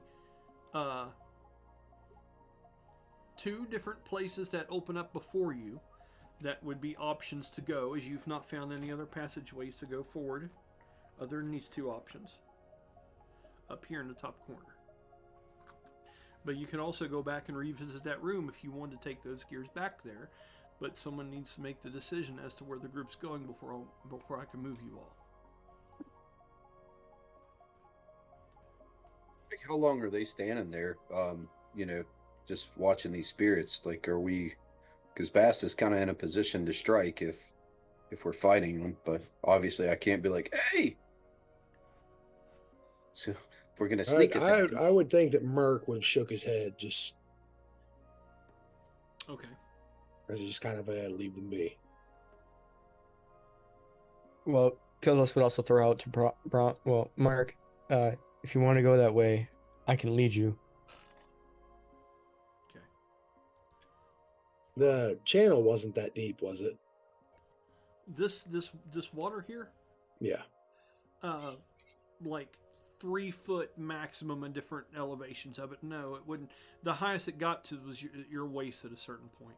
I was like, 'cause I'm thinking if worst case scenario, I need to get over to that side, I can always just cross that thin gap there at the top. Bast waves them Correct. forward. He points for them to go forward, and then he puts his back up and starts to blend into the shadows using stealth. Okay, go ahead and roll me a stealth check and let me know if you are becoming invisible, Sarah. At 26. Yes. No one can conceal for miles. I was What's waiting up for here? him. You got one. I was waiting for him to roll a natural one and just violently back up into the statue. Did you just roll a natural 1? No, I would laugh if he did, though. Oh, okay. I was like, by God, do it, buddy, do it. So with that, Bastille remains where he is. Just for sake of expedience, we're going to move everybody. Are you going up along this route this way, guys? Or are you walking close to the wall? Are you going up the stairway to the side? Just point me a direction. Which way are you going? Are you going up underneath the walkway this way? Yeah, I would think that's the way we're gonna head. At least Yeah. try to convene there at the doorways, and then we'll decide where we're going from there. Okay, Bastard, you wanting to hop over and join them, or you wanting to stay there until they're past to make sure it's okay while you keep your eye on the target? I am going to let them get past. Basically, if those things go after them, I'm going to strike them from behind. Okay, I'm going to give you a held action then, okay? And just for expedience, I'm putting you down here with the group so I can move everybody as a whole.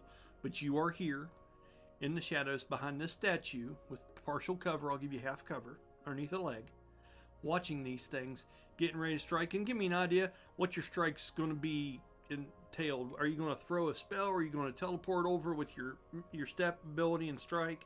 Or what would you do with your held action?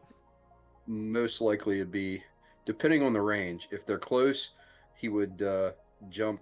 If not, he'll Misty Step. Okay. So go ahead and roll me a group stealth check And now, just for the hell of it, I noticed someone cast that spell much earlier. Go ahead, Bella. What's up? So I was just sort of looking over her spell list, and invisibility, that's not a concentration, yeah? Or is it? I don't have it memorized. I'd have to kind of look on there. Jeremy, it sounds like it would be. I'm pretty You sure know- it's because stuff like invisibility, flight, all Yeah. those, I believe they're concentration. Make an Okay. attack action, it goes away. And as soon as you attack, it dissipates. But you can keep it up and keep concentration on it, you're invisible. Yeah. So Silwyn's gonna cast invisibility on Karsu. Awesome. Okay. Second And, level illusion, that's how many MP? that is 3 magic points. Yep, concentration up to an hour. Okay, awesome. And what's that do as far as stealth? That gives her like advantage on all stealth or something like that and all that shit. Okay. So go ahead, guys, and roll me a stealth check. So let me know what you get to traverse up that direction. And last chance, when you get up here, Brahmas, are you jumping over to try to put that stuff in here and see if anyone's triggered his trap? By the way, Colby, Killtusk has not sensed that this trap has went off yet. All right. Okay. And I got a 26. 26, okay. Bella, what was your stealth check for Silver? So do I add the proficiency bonus because she's is she proficient in Dex? I thought you were. That she was too.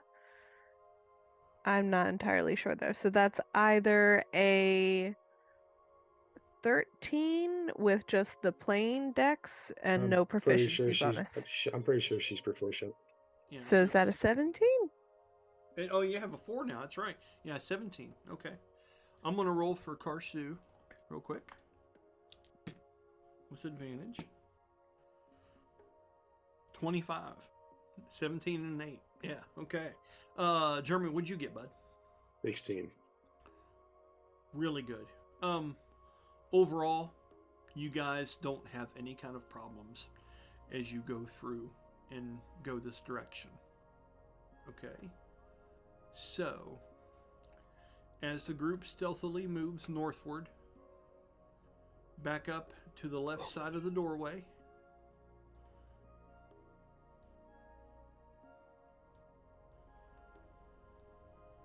you have the options of going forward, up a set of stairs here, going left, or going back across to the room. Which direction is everyone wanting to go now? Left. Now that I would have got back with the group as soon as they get past everybody. Okay. I won't make you roll another check. You did just fine. Boss, you're fine. And mind you, on the other side of the rubble, we're still moving stealthily because they are right here looking at this pile in that direction you're getting ready to cross. So I vote we go left instead.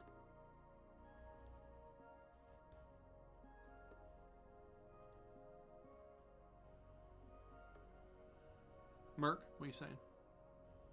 Wherever we go, we just need to put these things down just in case. Okay. So, you have left, Bast. you have straight ahead up these steps. Are you choosing to go to the left room? Yeah. Okay. And what were you going to say, Danny? I apologize. He kind of just, if we're in a bad enough situation where we're worried about the gears on you, the temple is the least of our worries. Oh, point made. Point made. Okay, so I'm going to let you guys kind of peer in here. Of course, if Bastille in here being able to see into this room, let's go ahead and give you an idea as to what awaits you in here. Just a minute. Look at it real quick. This is...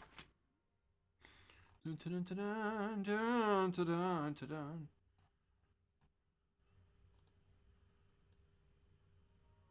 Yeah.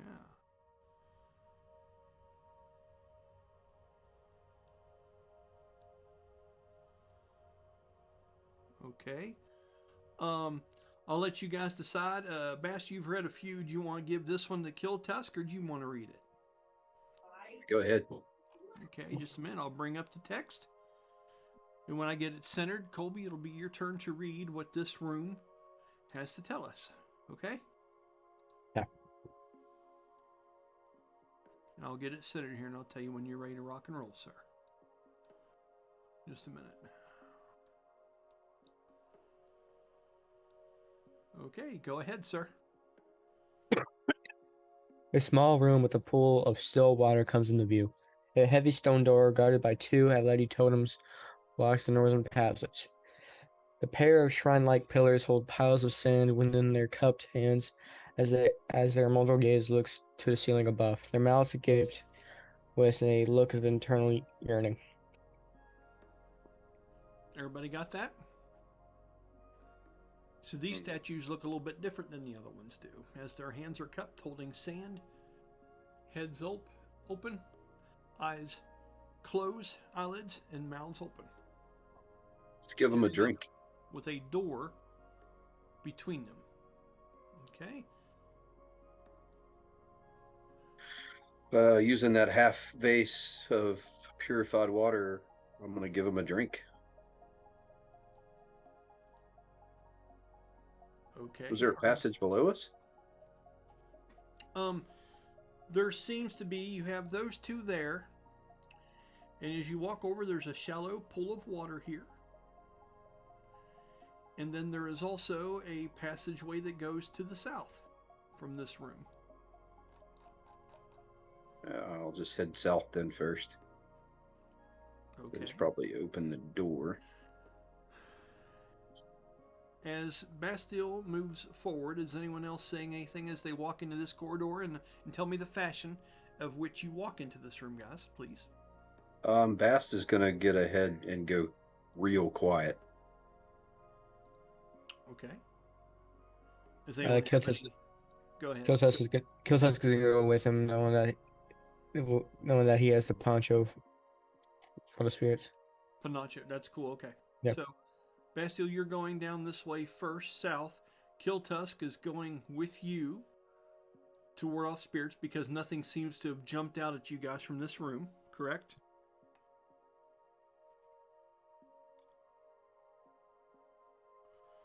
Okay, as you begin to descend down this way, okay, the rest of you, what are you doing? Are you going into this hallway and waiting? Or are you moving over by the statues and inspecting? Or what is it that you guys are doing in this moment? As soon as I get the all clear, I'm following in. Okay. Ditto. Someone giving him the clear? I want to peek in that room before I give them a clear. Okay.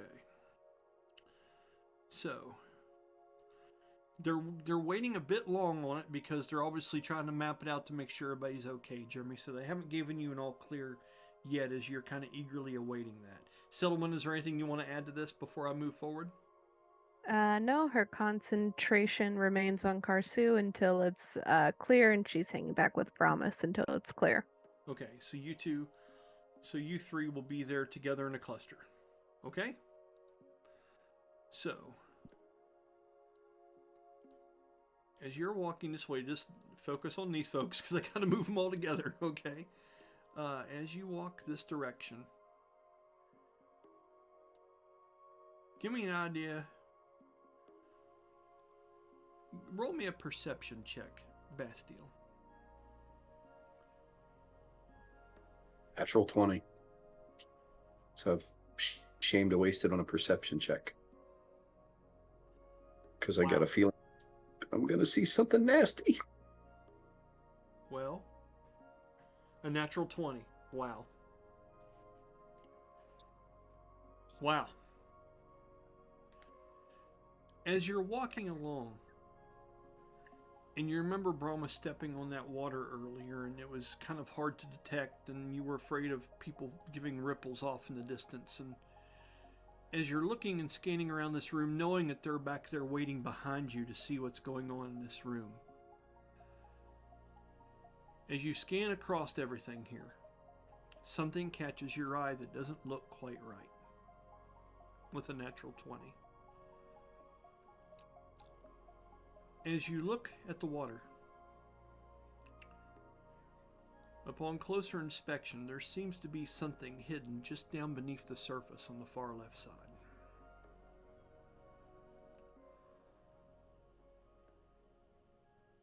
Without actually getting into the water,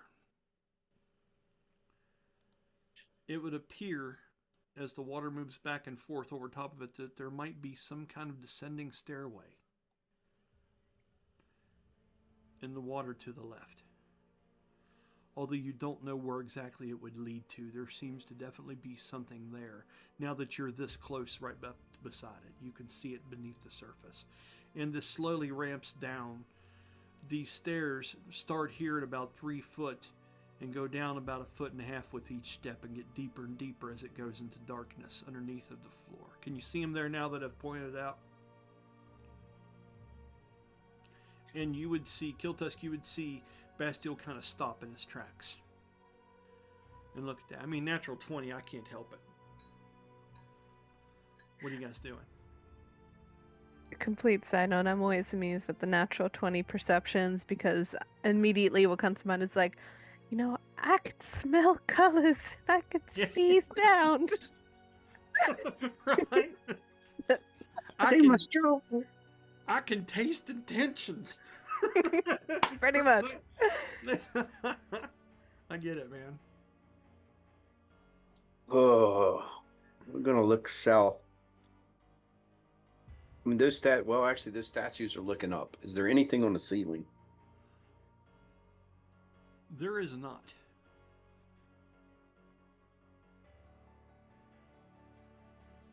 He says, "Call for." I'm gonna peek in here. Call for them. Go get them. I'm gonna go ahead and peek. If I see anything, I'll yell. Have you mentioned that you noticed the stairway yet? Yeah. If not, that's fine. Yeah, and he says this pool covers another stairwell. Okay, after pointing that out, Kiltusk, roll a perception check for me, please, just to see if you're able to identify what he's been able to see. With advantage, because he's pointing it out to you. I can see clearly now. Oh, yeah. Oh, yeah. Go. 24. Yeah. You're able to make the same kind of determinations about it that the others did. Would you take Bast's advice and go let the other ones know about the fact that he's going to check further south first and let them know that there is an underwater passageway? Yeah. Okay. As you were doing that, Bastille, you peer southward into another room. Just a minute.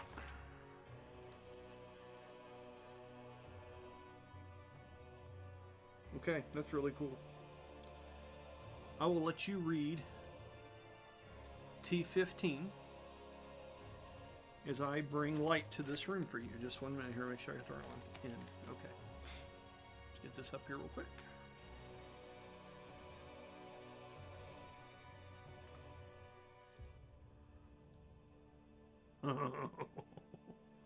That's a big room.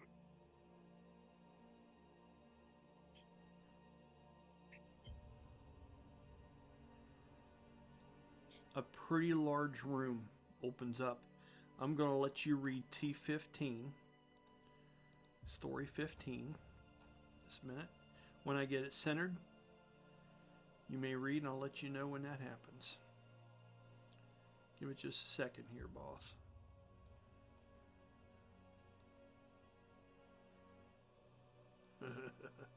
Just a minute.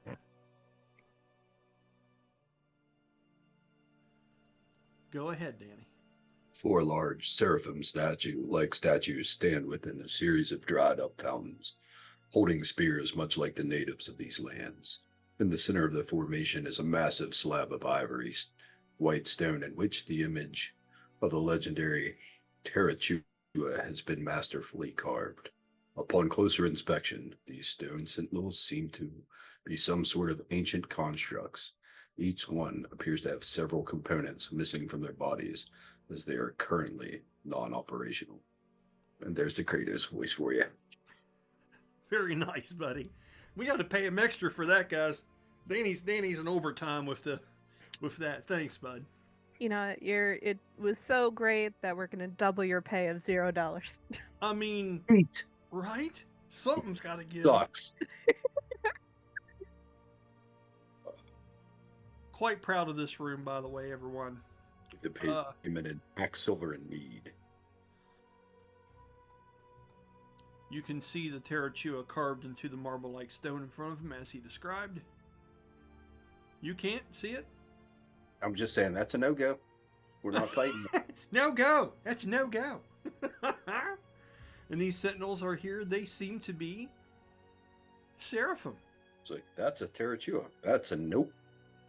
And they are up all on pedestals.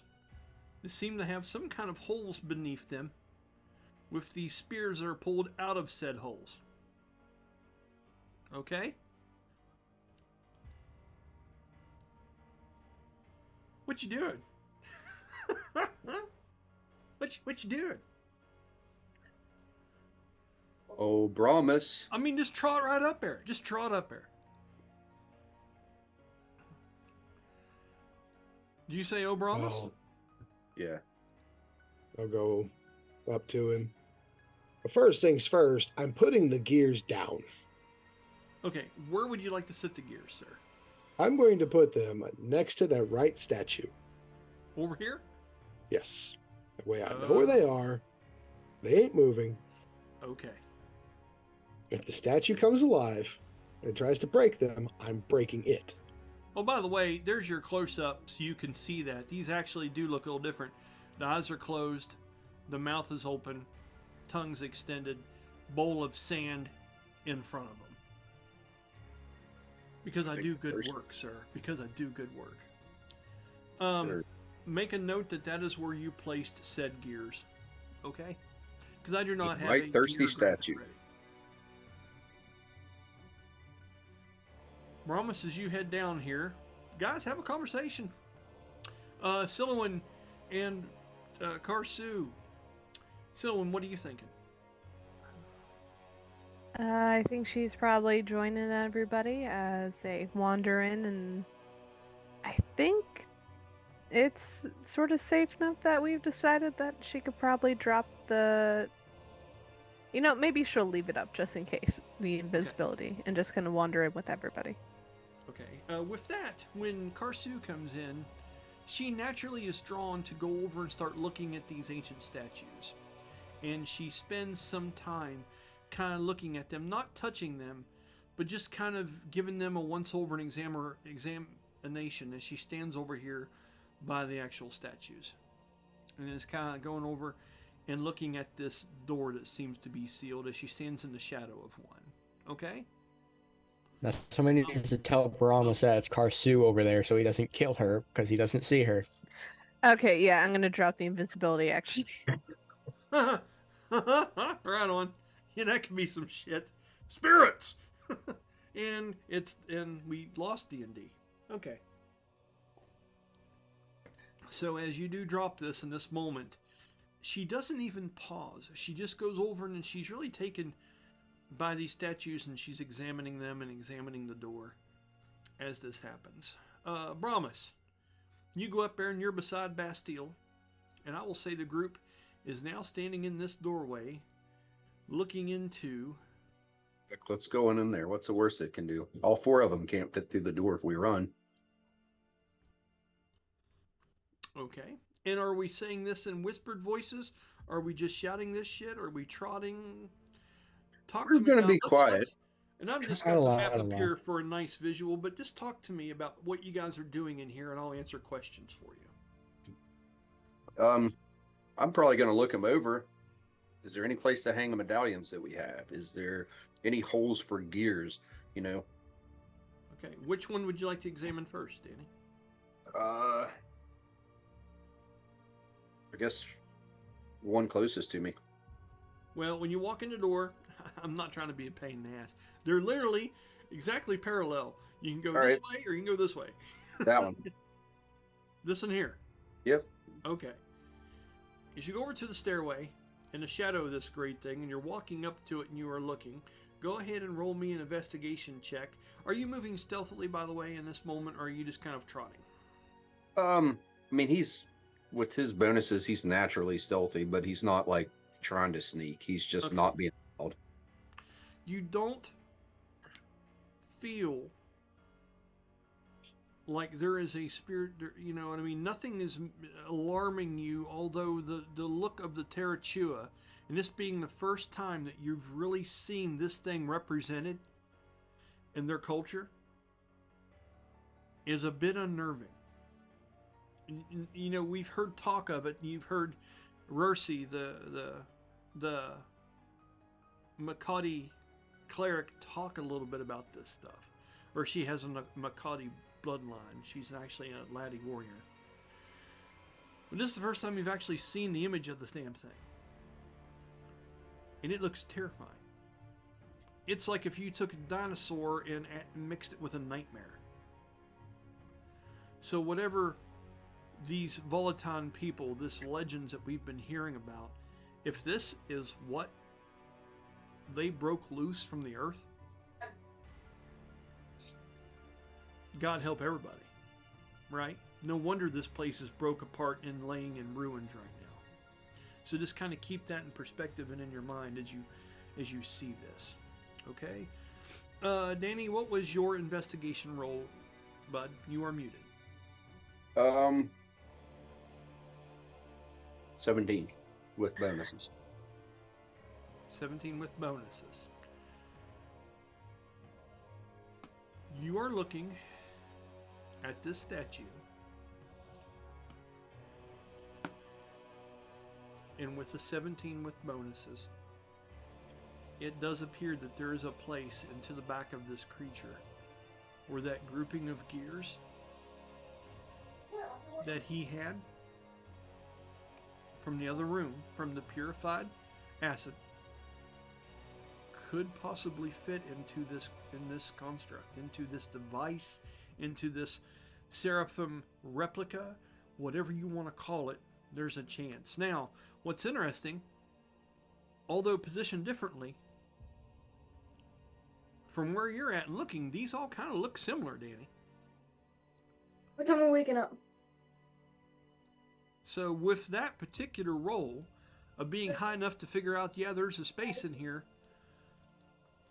which one do you want to try with what? And do you think that'll all be the same? You're kind of left with a little bit of a quandary there, but you do know, and you do believe with some confidence, that those gears that you found would go into one of 4 of these, or maybe all of them. You're just not sure. See, promise, I found a place for you to put your gears down. Okay? You guys go ahead and role play it out. Ramos is going to walk in, looking at the constructs. Okay? In terms of condition, do they look preserved? Do they look kind of Yes. aged and rusted? Or Here's the thing. These things are made out of similar materials. Okay, but much fewer than you are. Like the big construct in the center, it's like these are more like embellishments and decorations up on these creatures. They look as if they could animate. They look like they could move.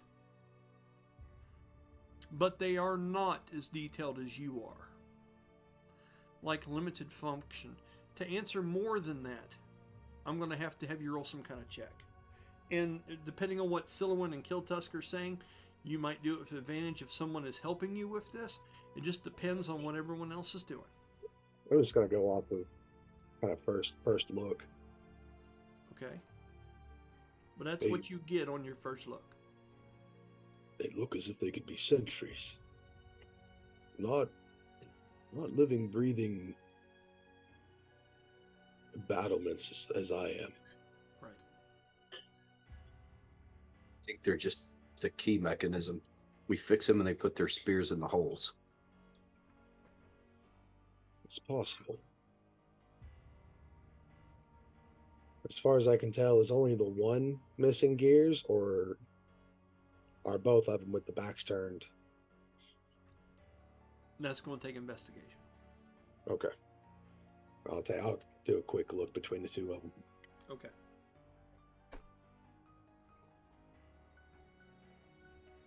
$19. From being one of them that read the papers from the other room, the crafting creation room, absolutely. This seems to have a similar. And what was your roll in 19? Yeah. Almost identical to the opening on the back of the one by Danny. Which, raises some questions. Are the gears that you found, I mean, these holes look similar. If you put your gears in here, which one? You know what I mean? It just raises some basic questions. So we That's need all I 3 can more think sets of. of gears.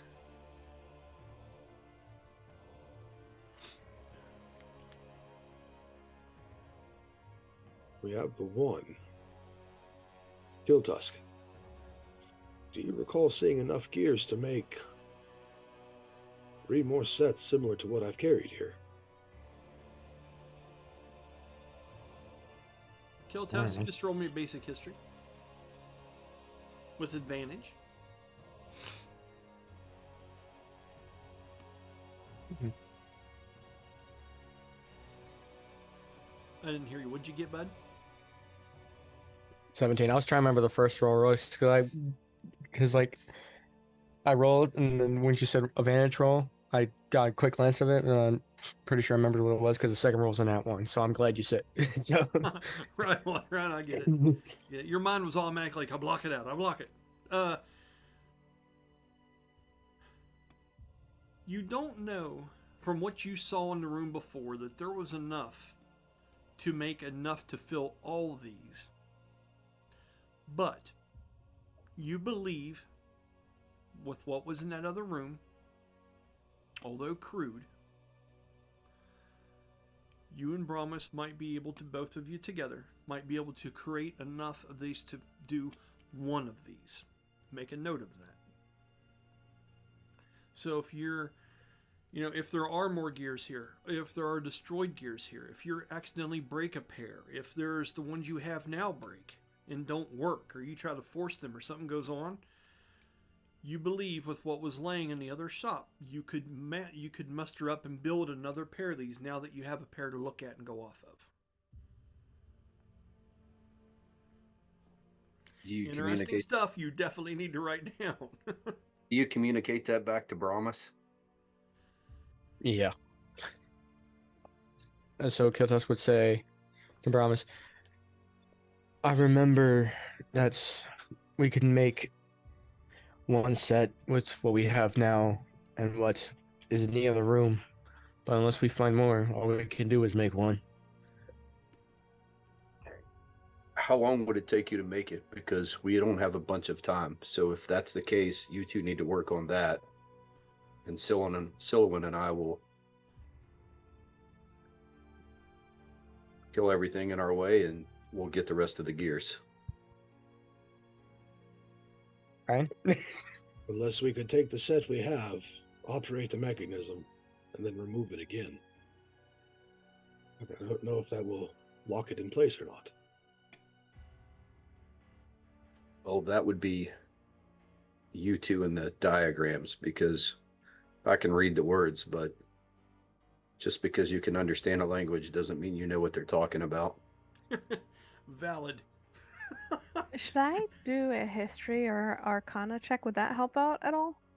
No, If right? you'd like to, are you trying to see if Ignatius has said something here? Are you searching maybe a previous memory? Is that what you're going for?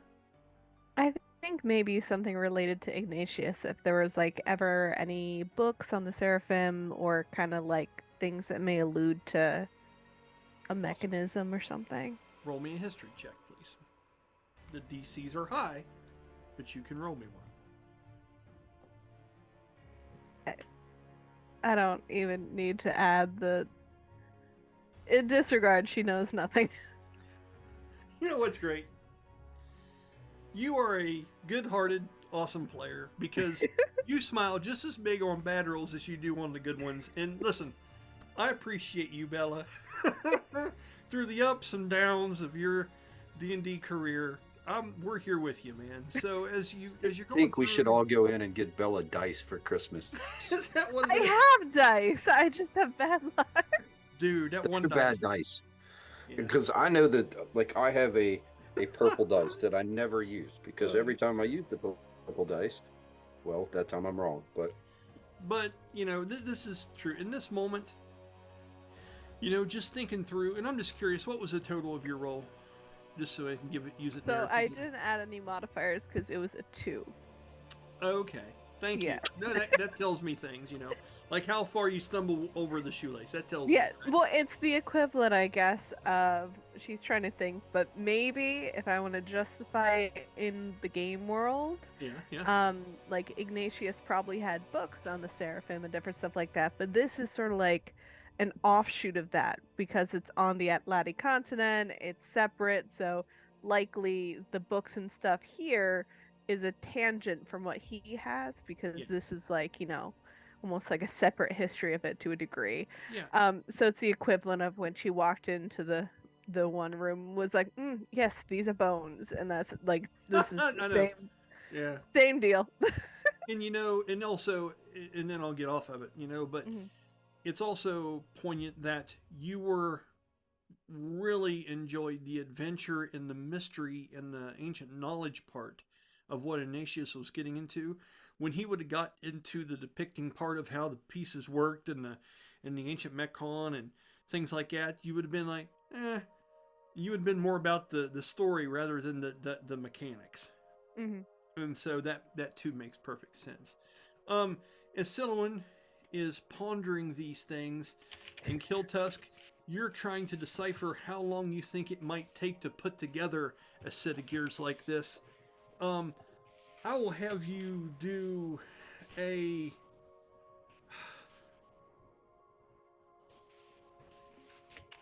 Did you guys bring those papers with you? I don't think so. They're still in the other room. Okay. Just do me an insight check, and I'll give you an idea of what you would think here. You're all natural 20. It's like the Rubik's Cube guy. Done. It's ridiculous. So...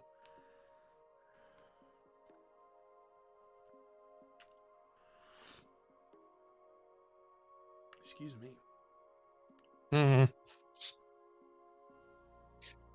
I heard but I didn't hear numbers. Colby's not happy. 10. A 10. You are nervous at the prospect of it taking longer for you to do this than it should. Because, you're not an ancient Makati priest. I mean, this is just stuff you found and you're understanding things, and this is great, but when Bast asks you this question, it's like, holy cow, how would a person do this? That's just where your mind goes. You know what I mean? It would not be something that you could do quickly. It would take, you and him and possibly some people bullshitting and troubleshooting and trying to put something together. It could take 10 minutes. It could take a half hour. You don't know. But you do have a set of gears with you in the other side, and a set of descending stairs, and all kinds of possibilities. How are you moving forward?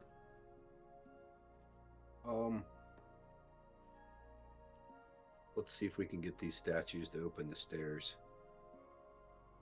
Or which stairs? The ones that up there. So okay. They descended downwards into darkness. You didn't see that they actually needed open. They just need to be traversed. Right, but the water is a problem. I'm not looking to swim. Okay. I'm gonna try giving those statues up there a drink since their mouths are open. Use the half flask of holy water. Okay, awesome. And are you, Brahma, staying in here and messing with the gears, or are you going with Bastille? I'm going to mess with the gears. Okay, which side would you like to go to? The one closest to you, or the one that Bastille was investigating? I'm gonna go towards the one closest to me because my Okay. thought is that it's looking more towards the center of the temple. Interesting concept. Okay, and as you do, well, you know what? I'm sorry. The gears were set down in the other room. Mm-hmm. Yeah, I would have gone to grab them and then come back in Okay. here. We'll do that. We'll say as you do, Silowin and Kiltusk, are you guys wanting to go with Danny or stay in the room and see what happens here? Mm, Or do your own thing? You might go swimming. Who knows? You can investigate the stairways under the water. I mean, there's all kinds of... It's ridiculous. You could play with the oil fire on the wall if you wanted to. It's whatever. So, but for now, I'll say that, you know, Bastille, you are going back this direction, and you're going to put some water in here as Karsu has been studying these. I'll have a conversation with you and her in just a minute. Brahmas is going, he went with you to get this stuff, and he says, you know, I'm headed back, correct? And you are down this way, messing on the stairway here. Where would you two like to be? I'll start with Silowin. She's, as per usual, hovering around Brahmas or Karsu, and I'm assuming Karsu is doing what? She was up here examining this door and these two statues that have the sand in their open mouths. Okay, so she's staying with Karsu because out of the two of them, Karsu would be the one that would needed protection. So she's Okay. hovering by Karsu. Okay. And then Kiltusk? Where you I think staying? Kiltus would like remember those spirits by the bridge and by the collapse bridge, and like we'll peer out that entryway to make sure nothing else is coming over. Smart. Okay, so having said that, I will move you, Kiltusk, over here in this hallway as kind of a lookout, correct? More closer to the where we originally came in, where they were all, where Brahmas, Karsu, and Silowin were in an area, so I can see into that Right main there? room better. Yeah. Okay, awesome. Okay. Just for the hell of it, roll me stealth, please. Just you, Kiltusk. And I will start Natural 20. natural 20. Amazing. Those two spirits over there seem to have went back onto their normal path and seem to have moved back down into this area in the shadow of the big statue or construct or whatever you guys want to call it in the central chamber. They're about in this area now. Okay? But do not seem to be paying any attention to you all, as there was no Atlati spirits in this room initially when you entered it. Your trap has not went off. All right. Okay, awesome. Let's go ahead and roll 1d20, Danny. Roll 1d20, Jeremy. The highest roll gets to go first. 1, 5, 15. Okay, Jeremy, what'd you get? 18. Woo! The one and only Rubik's time I'll Cube ever goes first. Hell yeah. the one and only time I'll ever outroll Bast. You know what? Dude, let's all just take a moment to enjoy this. You ready? Feels good, doesn't it? Wasn't an initiative roll. It just feels... Listen to him Sure. getting Great job. defensive. It wasn't a modified roll, dickhead. That's what he... Don't judge me. I'm just thrilled to death that in all reality, if it comes to acrobatics or athletics, I might actually be able to keep up with Bastille now. Mm-hmm. I'm liking it. See, look at him. Look, dude, he is offended by that. You see Danny, he's like, hey now. Let's not talk shit on camera, okay? Let's be subtle.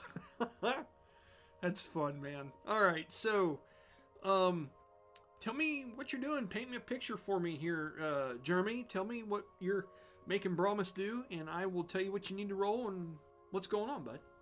He's basically calling back to the diagrams that he looked at. Which you did Everything really good in else. studying those, so I'm going to help hook you up on your rolls. He's going to be trying to fit the gears as they would belong, and he's not only using the knowledge of that, but he's also taking note of the knowledge that he knows of the inside of Brahmas and how things work and slide and move around and things like that. I will let you tell me what you want to roll for it, and before you do, we'll have a talk about it. What do you want to do for this? Activating Ancient Mekon. Do you want this to be what roll and why? And I'm going to stick you straight on Insight, or it can be something else. It's up to you. I will take Insight. Just because, well, you know what? Insight would be a much better roll because archaeology I would only get a +1 on, but I kind of feel like an archaeology roll would make sense. Oh, insight is kind of taken because you did the archaeology when you were looking at this stuff. Right. Insight now is to figure out if you can do something from. Right. Okay. Yeah. Pulling the information from what I pulled before. Yeah. Okay. I'll give you a choice because I remember you roll like a 19 or 20 on the investigation of the shit in the other room. I'll let you add a 1d6 to your check, or I'll let you roll it with advantage. I will take advantage on the roll. Okay. Go ahead. Tell me what you get.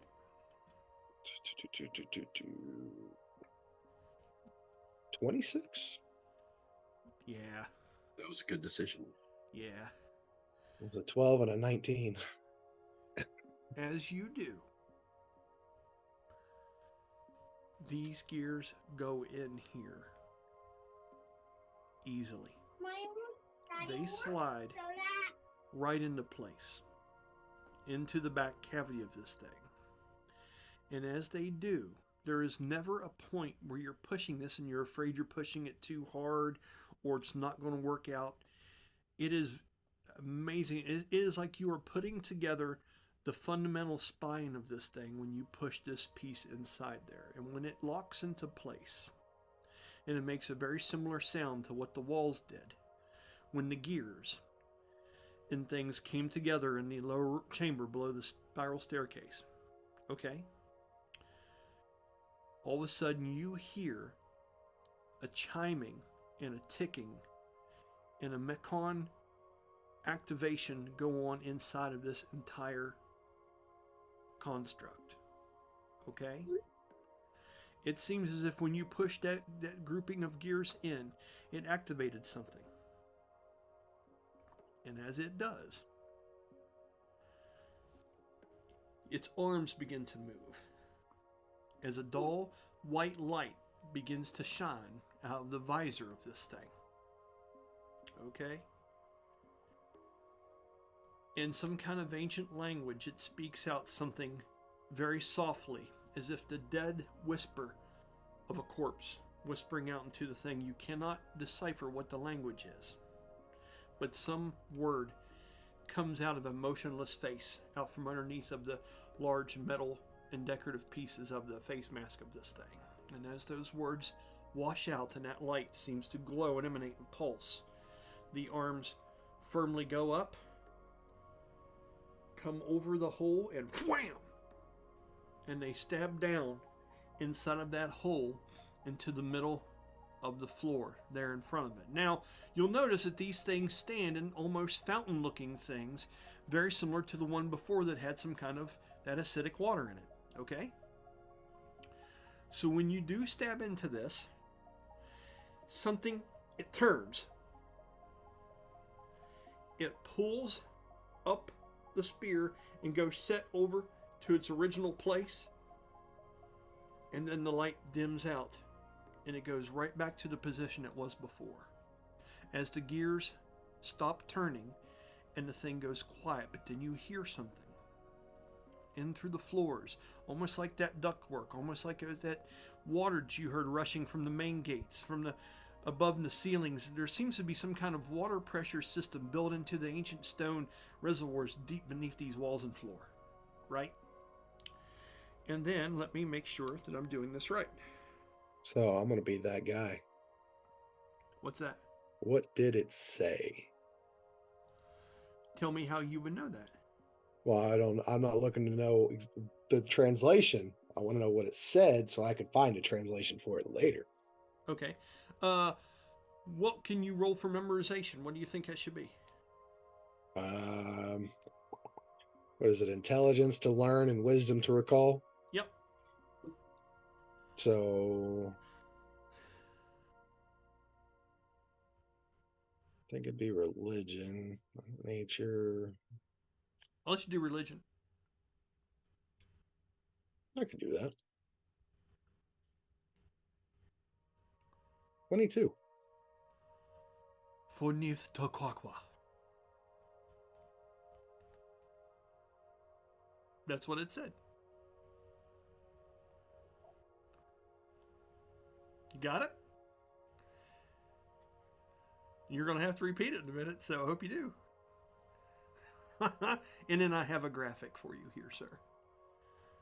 So just a minute here. Let me make sure I'm activating the proper stuff. As I turn on my handy dandy light. Okay, hold on.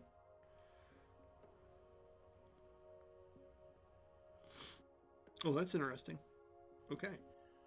All right. So, as that happens, let me do a little bit of something here.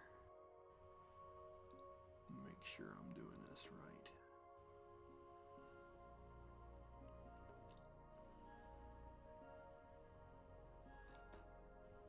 Talk amongst yourselves for just a minute while I find things. By all means. Just gotta find where the stuff is at. Oh, I know. Oh, okay. Duh, I think. Hold on. Make sure I'm finding this right.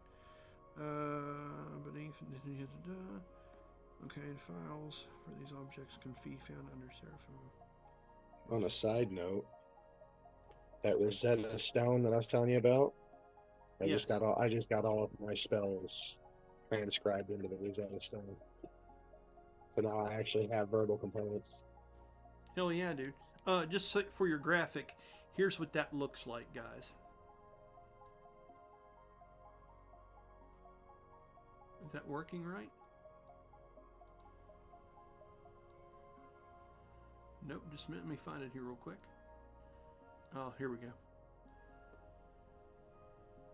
No? Huh, wonder why that's not. Oh, that's the statue. Oh, okay, I think I get I what's do happening. love how you have the shadow attached to it, so when the statue fades, so there's a shadow. Yeah. I don't know if I can actually do what I'm wanting to do or not, my friend. I don't know if I can. Okay, so no, I don't think I can. Let me double check, then we'll move on, because I don't want to hang up on this. Just a minute here. These, okay, the files for these objects can mirror statues for Spears tab. Okay. All right. So, as it does that, I don't think there's anything I can do here graphically for those. No. And if there is, unfortunately, I can't find it, so oh well. But as that happens, you hear things in the distance begin to move in throughout the walls. Although from here you cannot see what effect this may have had, it most certainly has had an effect somewhere throughout the temple. Okay? Is there anything else you'd like to do before I move on to Danny? Now that the statue's come to rest in its original position, I'd like to try to remove the gears. Okay, go ahead and roll an investigation or insight or however you want to do it. Insight. 15. They seem to be interlocked and intertwined into the back of this construct now. If there is a way to remove them out of here, it is beyond your understanding. It does not appear to you that they can be moved once they have become another part of this thing, as they are intertwined in such a way, it would be a hell of a task. If Okay. possible at all. With that, Thomas, use your rejoin- bigness and just take the other spears and drop them down. Oh, man, that's not a bad idea. Brute force. Go for it. Somebody make me bigger. Yeah. And biggin. In Biggin. I would actually love to think about the fact that if somebody did cast enlarge on Brahmas, he would be as large as these things. No joke. That would be crazy. Good luck for any of the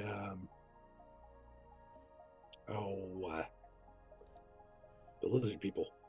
They come walking in here and they see one of them statues walking around. They're going to be rethinking their career choice really quick. Be like Zillion. humans versus real humans. Squash. Yeah. With that knowledge, I'm going to go back to the rest of the group and let them know the gears are locked in place. If all we have is the set of gears to assemble, we have to make a choice. Okay. Let's say for now, we'll do his best to check out the other rooms. Okay. Having said all that, Bastille, you put water into the mouth of which one of these, and do you want to consult Karsu, as she's been studying them for quite a while now? Yeah, we'll probably go to the left one, but yeah, he'll say, "Do you think they look thirsty?" And he shakes that thing as he starts to reach up. She looks to you, and she looks at the sand that's in the bowl in the hand of this one on the left. And she looks up at you and she gives you kind of a nod and a kind of a clutching of her mouth and gives you a confident nod, as she believes that is a wise thing to do. Then So, make sure that I've got this right real quick. Hold on. Sorry. Go ahead. And you are pouring some water into the mouth of the one on the left. Go ahead and roll me some kind of dexterity sleight of hand check or something of some denomination and let me know what you get. 19, natural. Awesome. Just a minute here. Make sure I'm getting all this right.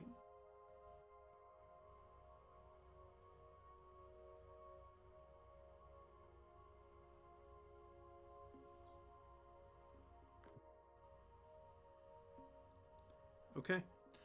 So, as you do that, you don't drop any into the sand, you don't drop any into the floor. You're able to pull this off very, very well. And as you begin to pour into the mouth of this thing, as it goes down, the 19 lets you make sure it's not going to overflow. And as it does, and as you give it a drink and it gets to the very top of the thing, you stop. As that happens, you hear all of a sudden the stone tongue recedes back into the statue's mouth and the eyelids open up. Okay? Revealing what look like to be some kind of polished jade colored stones within the eyes. And it looks like it has been rejuvenated and awoken. Okay? And woke. And as the tongue goes back in, the bottom jaw, like a nutcracker, seems to come up. And as it does, you hear water moving back behind the walls and throughout that door right behind you. But it doesn't seem complete. To the other one then. Okay, how much water you got left? Well, I used the half vase on that one, and I have one other full vase. Okay. Do you perform the same ritual on the one on the right? Yep. As you walk over, Silwyn, is there anything you're saying as you're watching this happen? It is amazing to see these old relics and stuff move and interact in this way, just from the simplicity of water. You wouldn't have imagined that could have worked in this way, and that seems to be really coming to the surface on you at this moment. Is there anything you're saying, Silwyn, as you watch Bastille perform this a second time? Okay, Bastille, go ahead and roll me another check. Let me know what you get. Using a dex check, right? Or did you say sleight of hand? You tell me why, and just do it. Sleight of hand because, it's small, dexterous movements. I like So it. that would be a 20 with this. With a 20, the same thing happens here. And as you hear that water rush down through the central core of this into the floor, through the base of where it stands, and the eyes open up, and you see these jade stones where the eyes were at some point, and the tongue goes in the mouth, and the jaw goes closed like a nutcracker's bottom jaw. Stone door number 3 opens up. Anything happen to the sand? No. It did not. And the passage that is revealed to you as that happens is going to be this letter. And let me do that for you real quick, okay?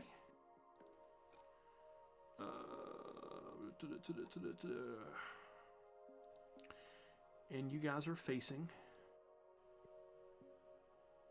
That is P, isn't it? Did I start moving the wrong one? That wouldn't be worth a damn if it wasn't. Oh, yeah, okay, it's O. Aha! That would be why that wasn't working. Down with OPP. You know me. Then you got this.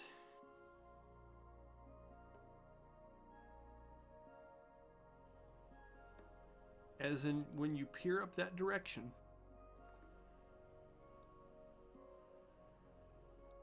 you see another stone door blocked on the far side. Okay? Here, number 4, and another door on the left, door number 5. Okay, I'll bring it a little bit more into view for you here. And some stairs leading up on the left-hand side, which you cannot see around the corner of currently. This seems to be an empty chamber, and I want to make sure that there's nothing in here. So that is room O. Just a minute. Okay.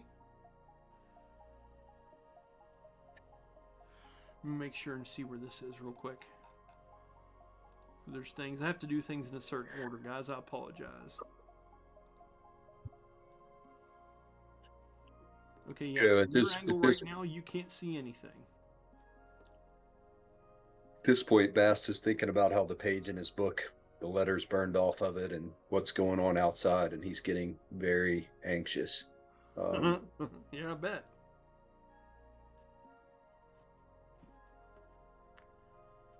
He looks back and he doesn't even say anything. He just forms the daggers and starts forward at a decent pace. Okay, you see, you hear Karsu kind of gasp as she goes to reach out for your shoulder, but you've stepped beyond that for a minute with this new kind of drive. Silhouette, you can't tell if this is just the adventurous energy going through Bastille as he marches forward in this direction, or if this is something else. Of his Bast just marches straight forward. In that moment, Bastille, as you get to right here, are you moving stealthily, or will you naturally move stealthily to a decent degree? Are you looking to go straight ahead and examine doors, or are you looking left? He's going to clear the room to the left first. Okay. He's still thinking tactically, but he's also at the point he is just... Okay. As you get to the top, or the bottom of a slightly going upward stairwell, you see 2 large pedestals on the north and south side of the room, and what seems to be a covered large fountain on the far western wall with an Atlati spirit staring straight down the stairway at you. And we're going to end there for tonight. Okay? So, pretty good place. We got 9:18. We got pretty close to 9:30. That's good. It's getting interesting. You guys are starting to find some stuff and things are moving forward. There's a lot to do in here. And is everyone having a pretty good time with it? Good. I'm glad. Okay. So with that, we've got these still to descend and investigate or drain or however you want to do this. You've got one of these that has been activated. and has released something in here that you yet we're not sure where it has been. And now you've got what seems like to be a covered fountain, very similar to the one you found down the depths of this place, with 2 different geared pedestals.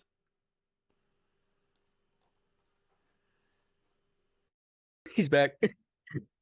Yeah. I was looking down there and I was like, dude, this sucks. The internet went out. That's not worth a damn.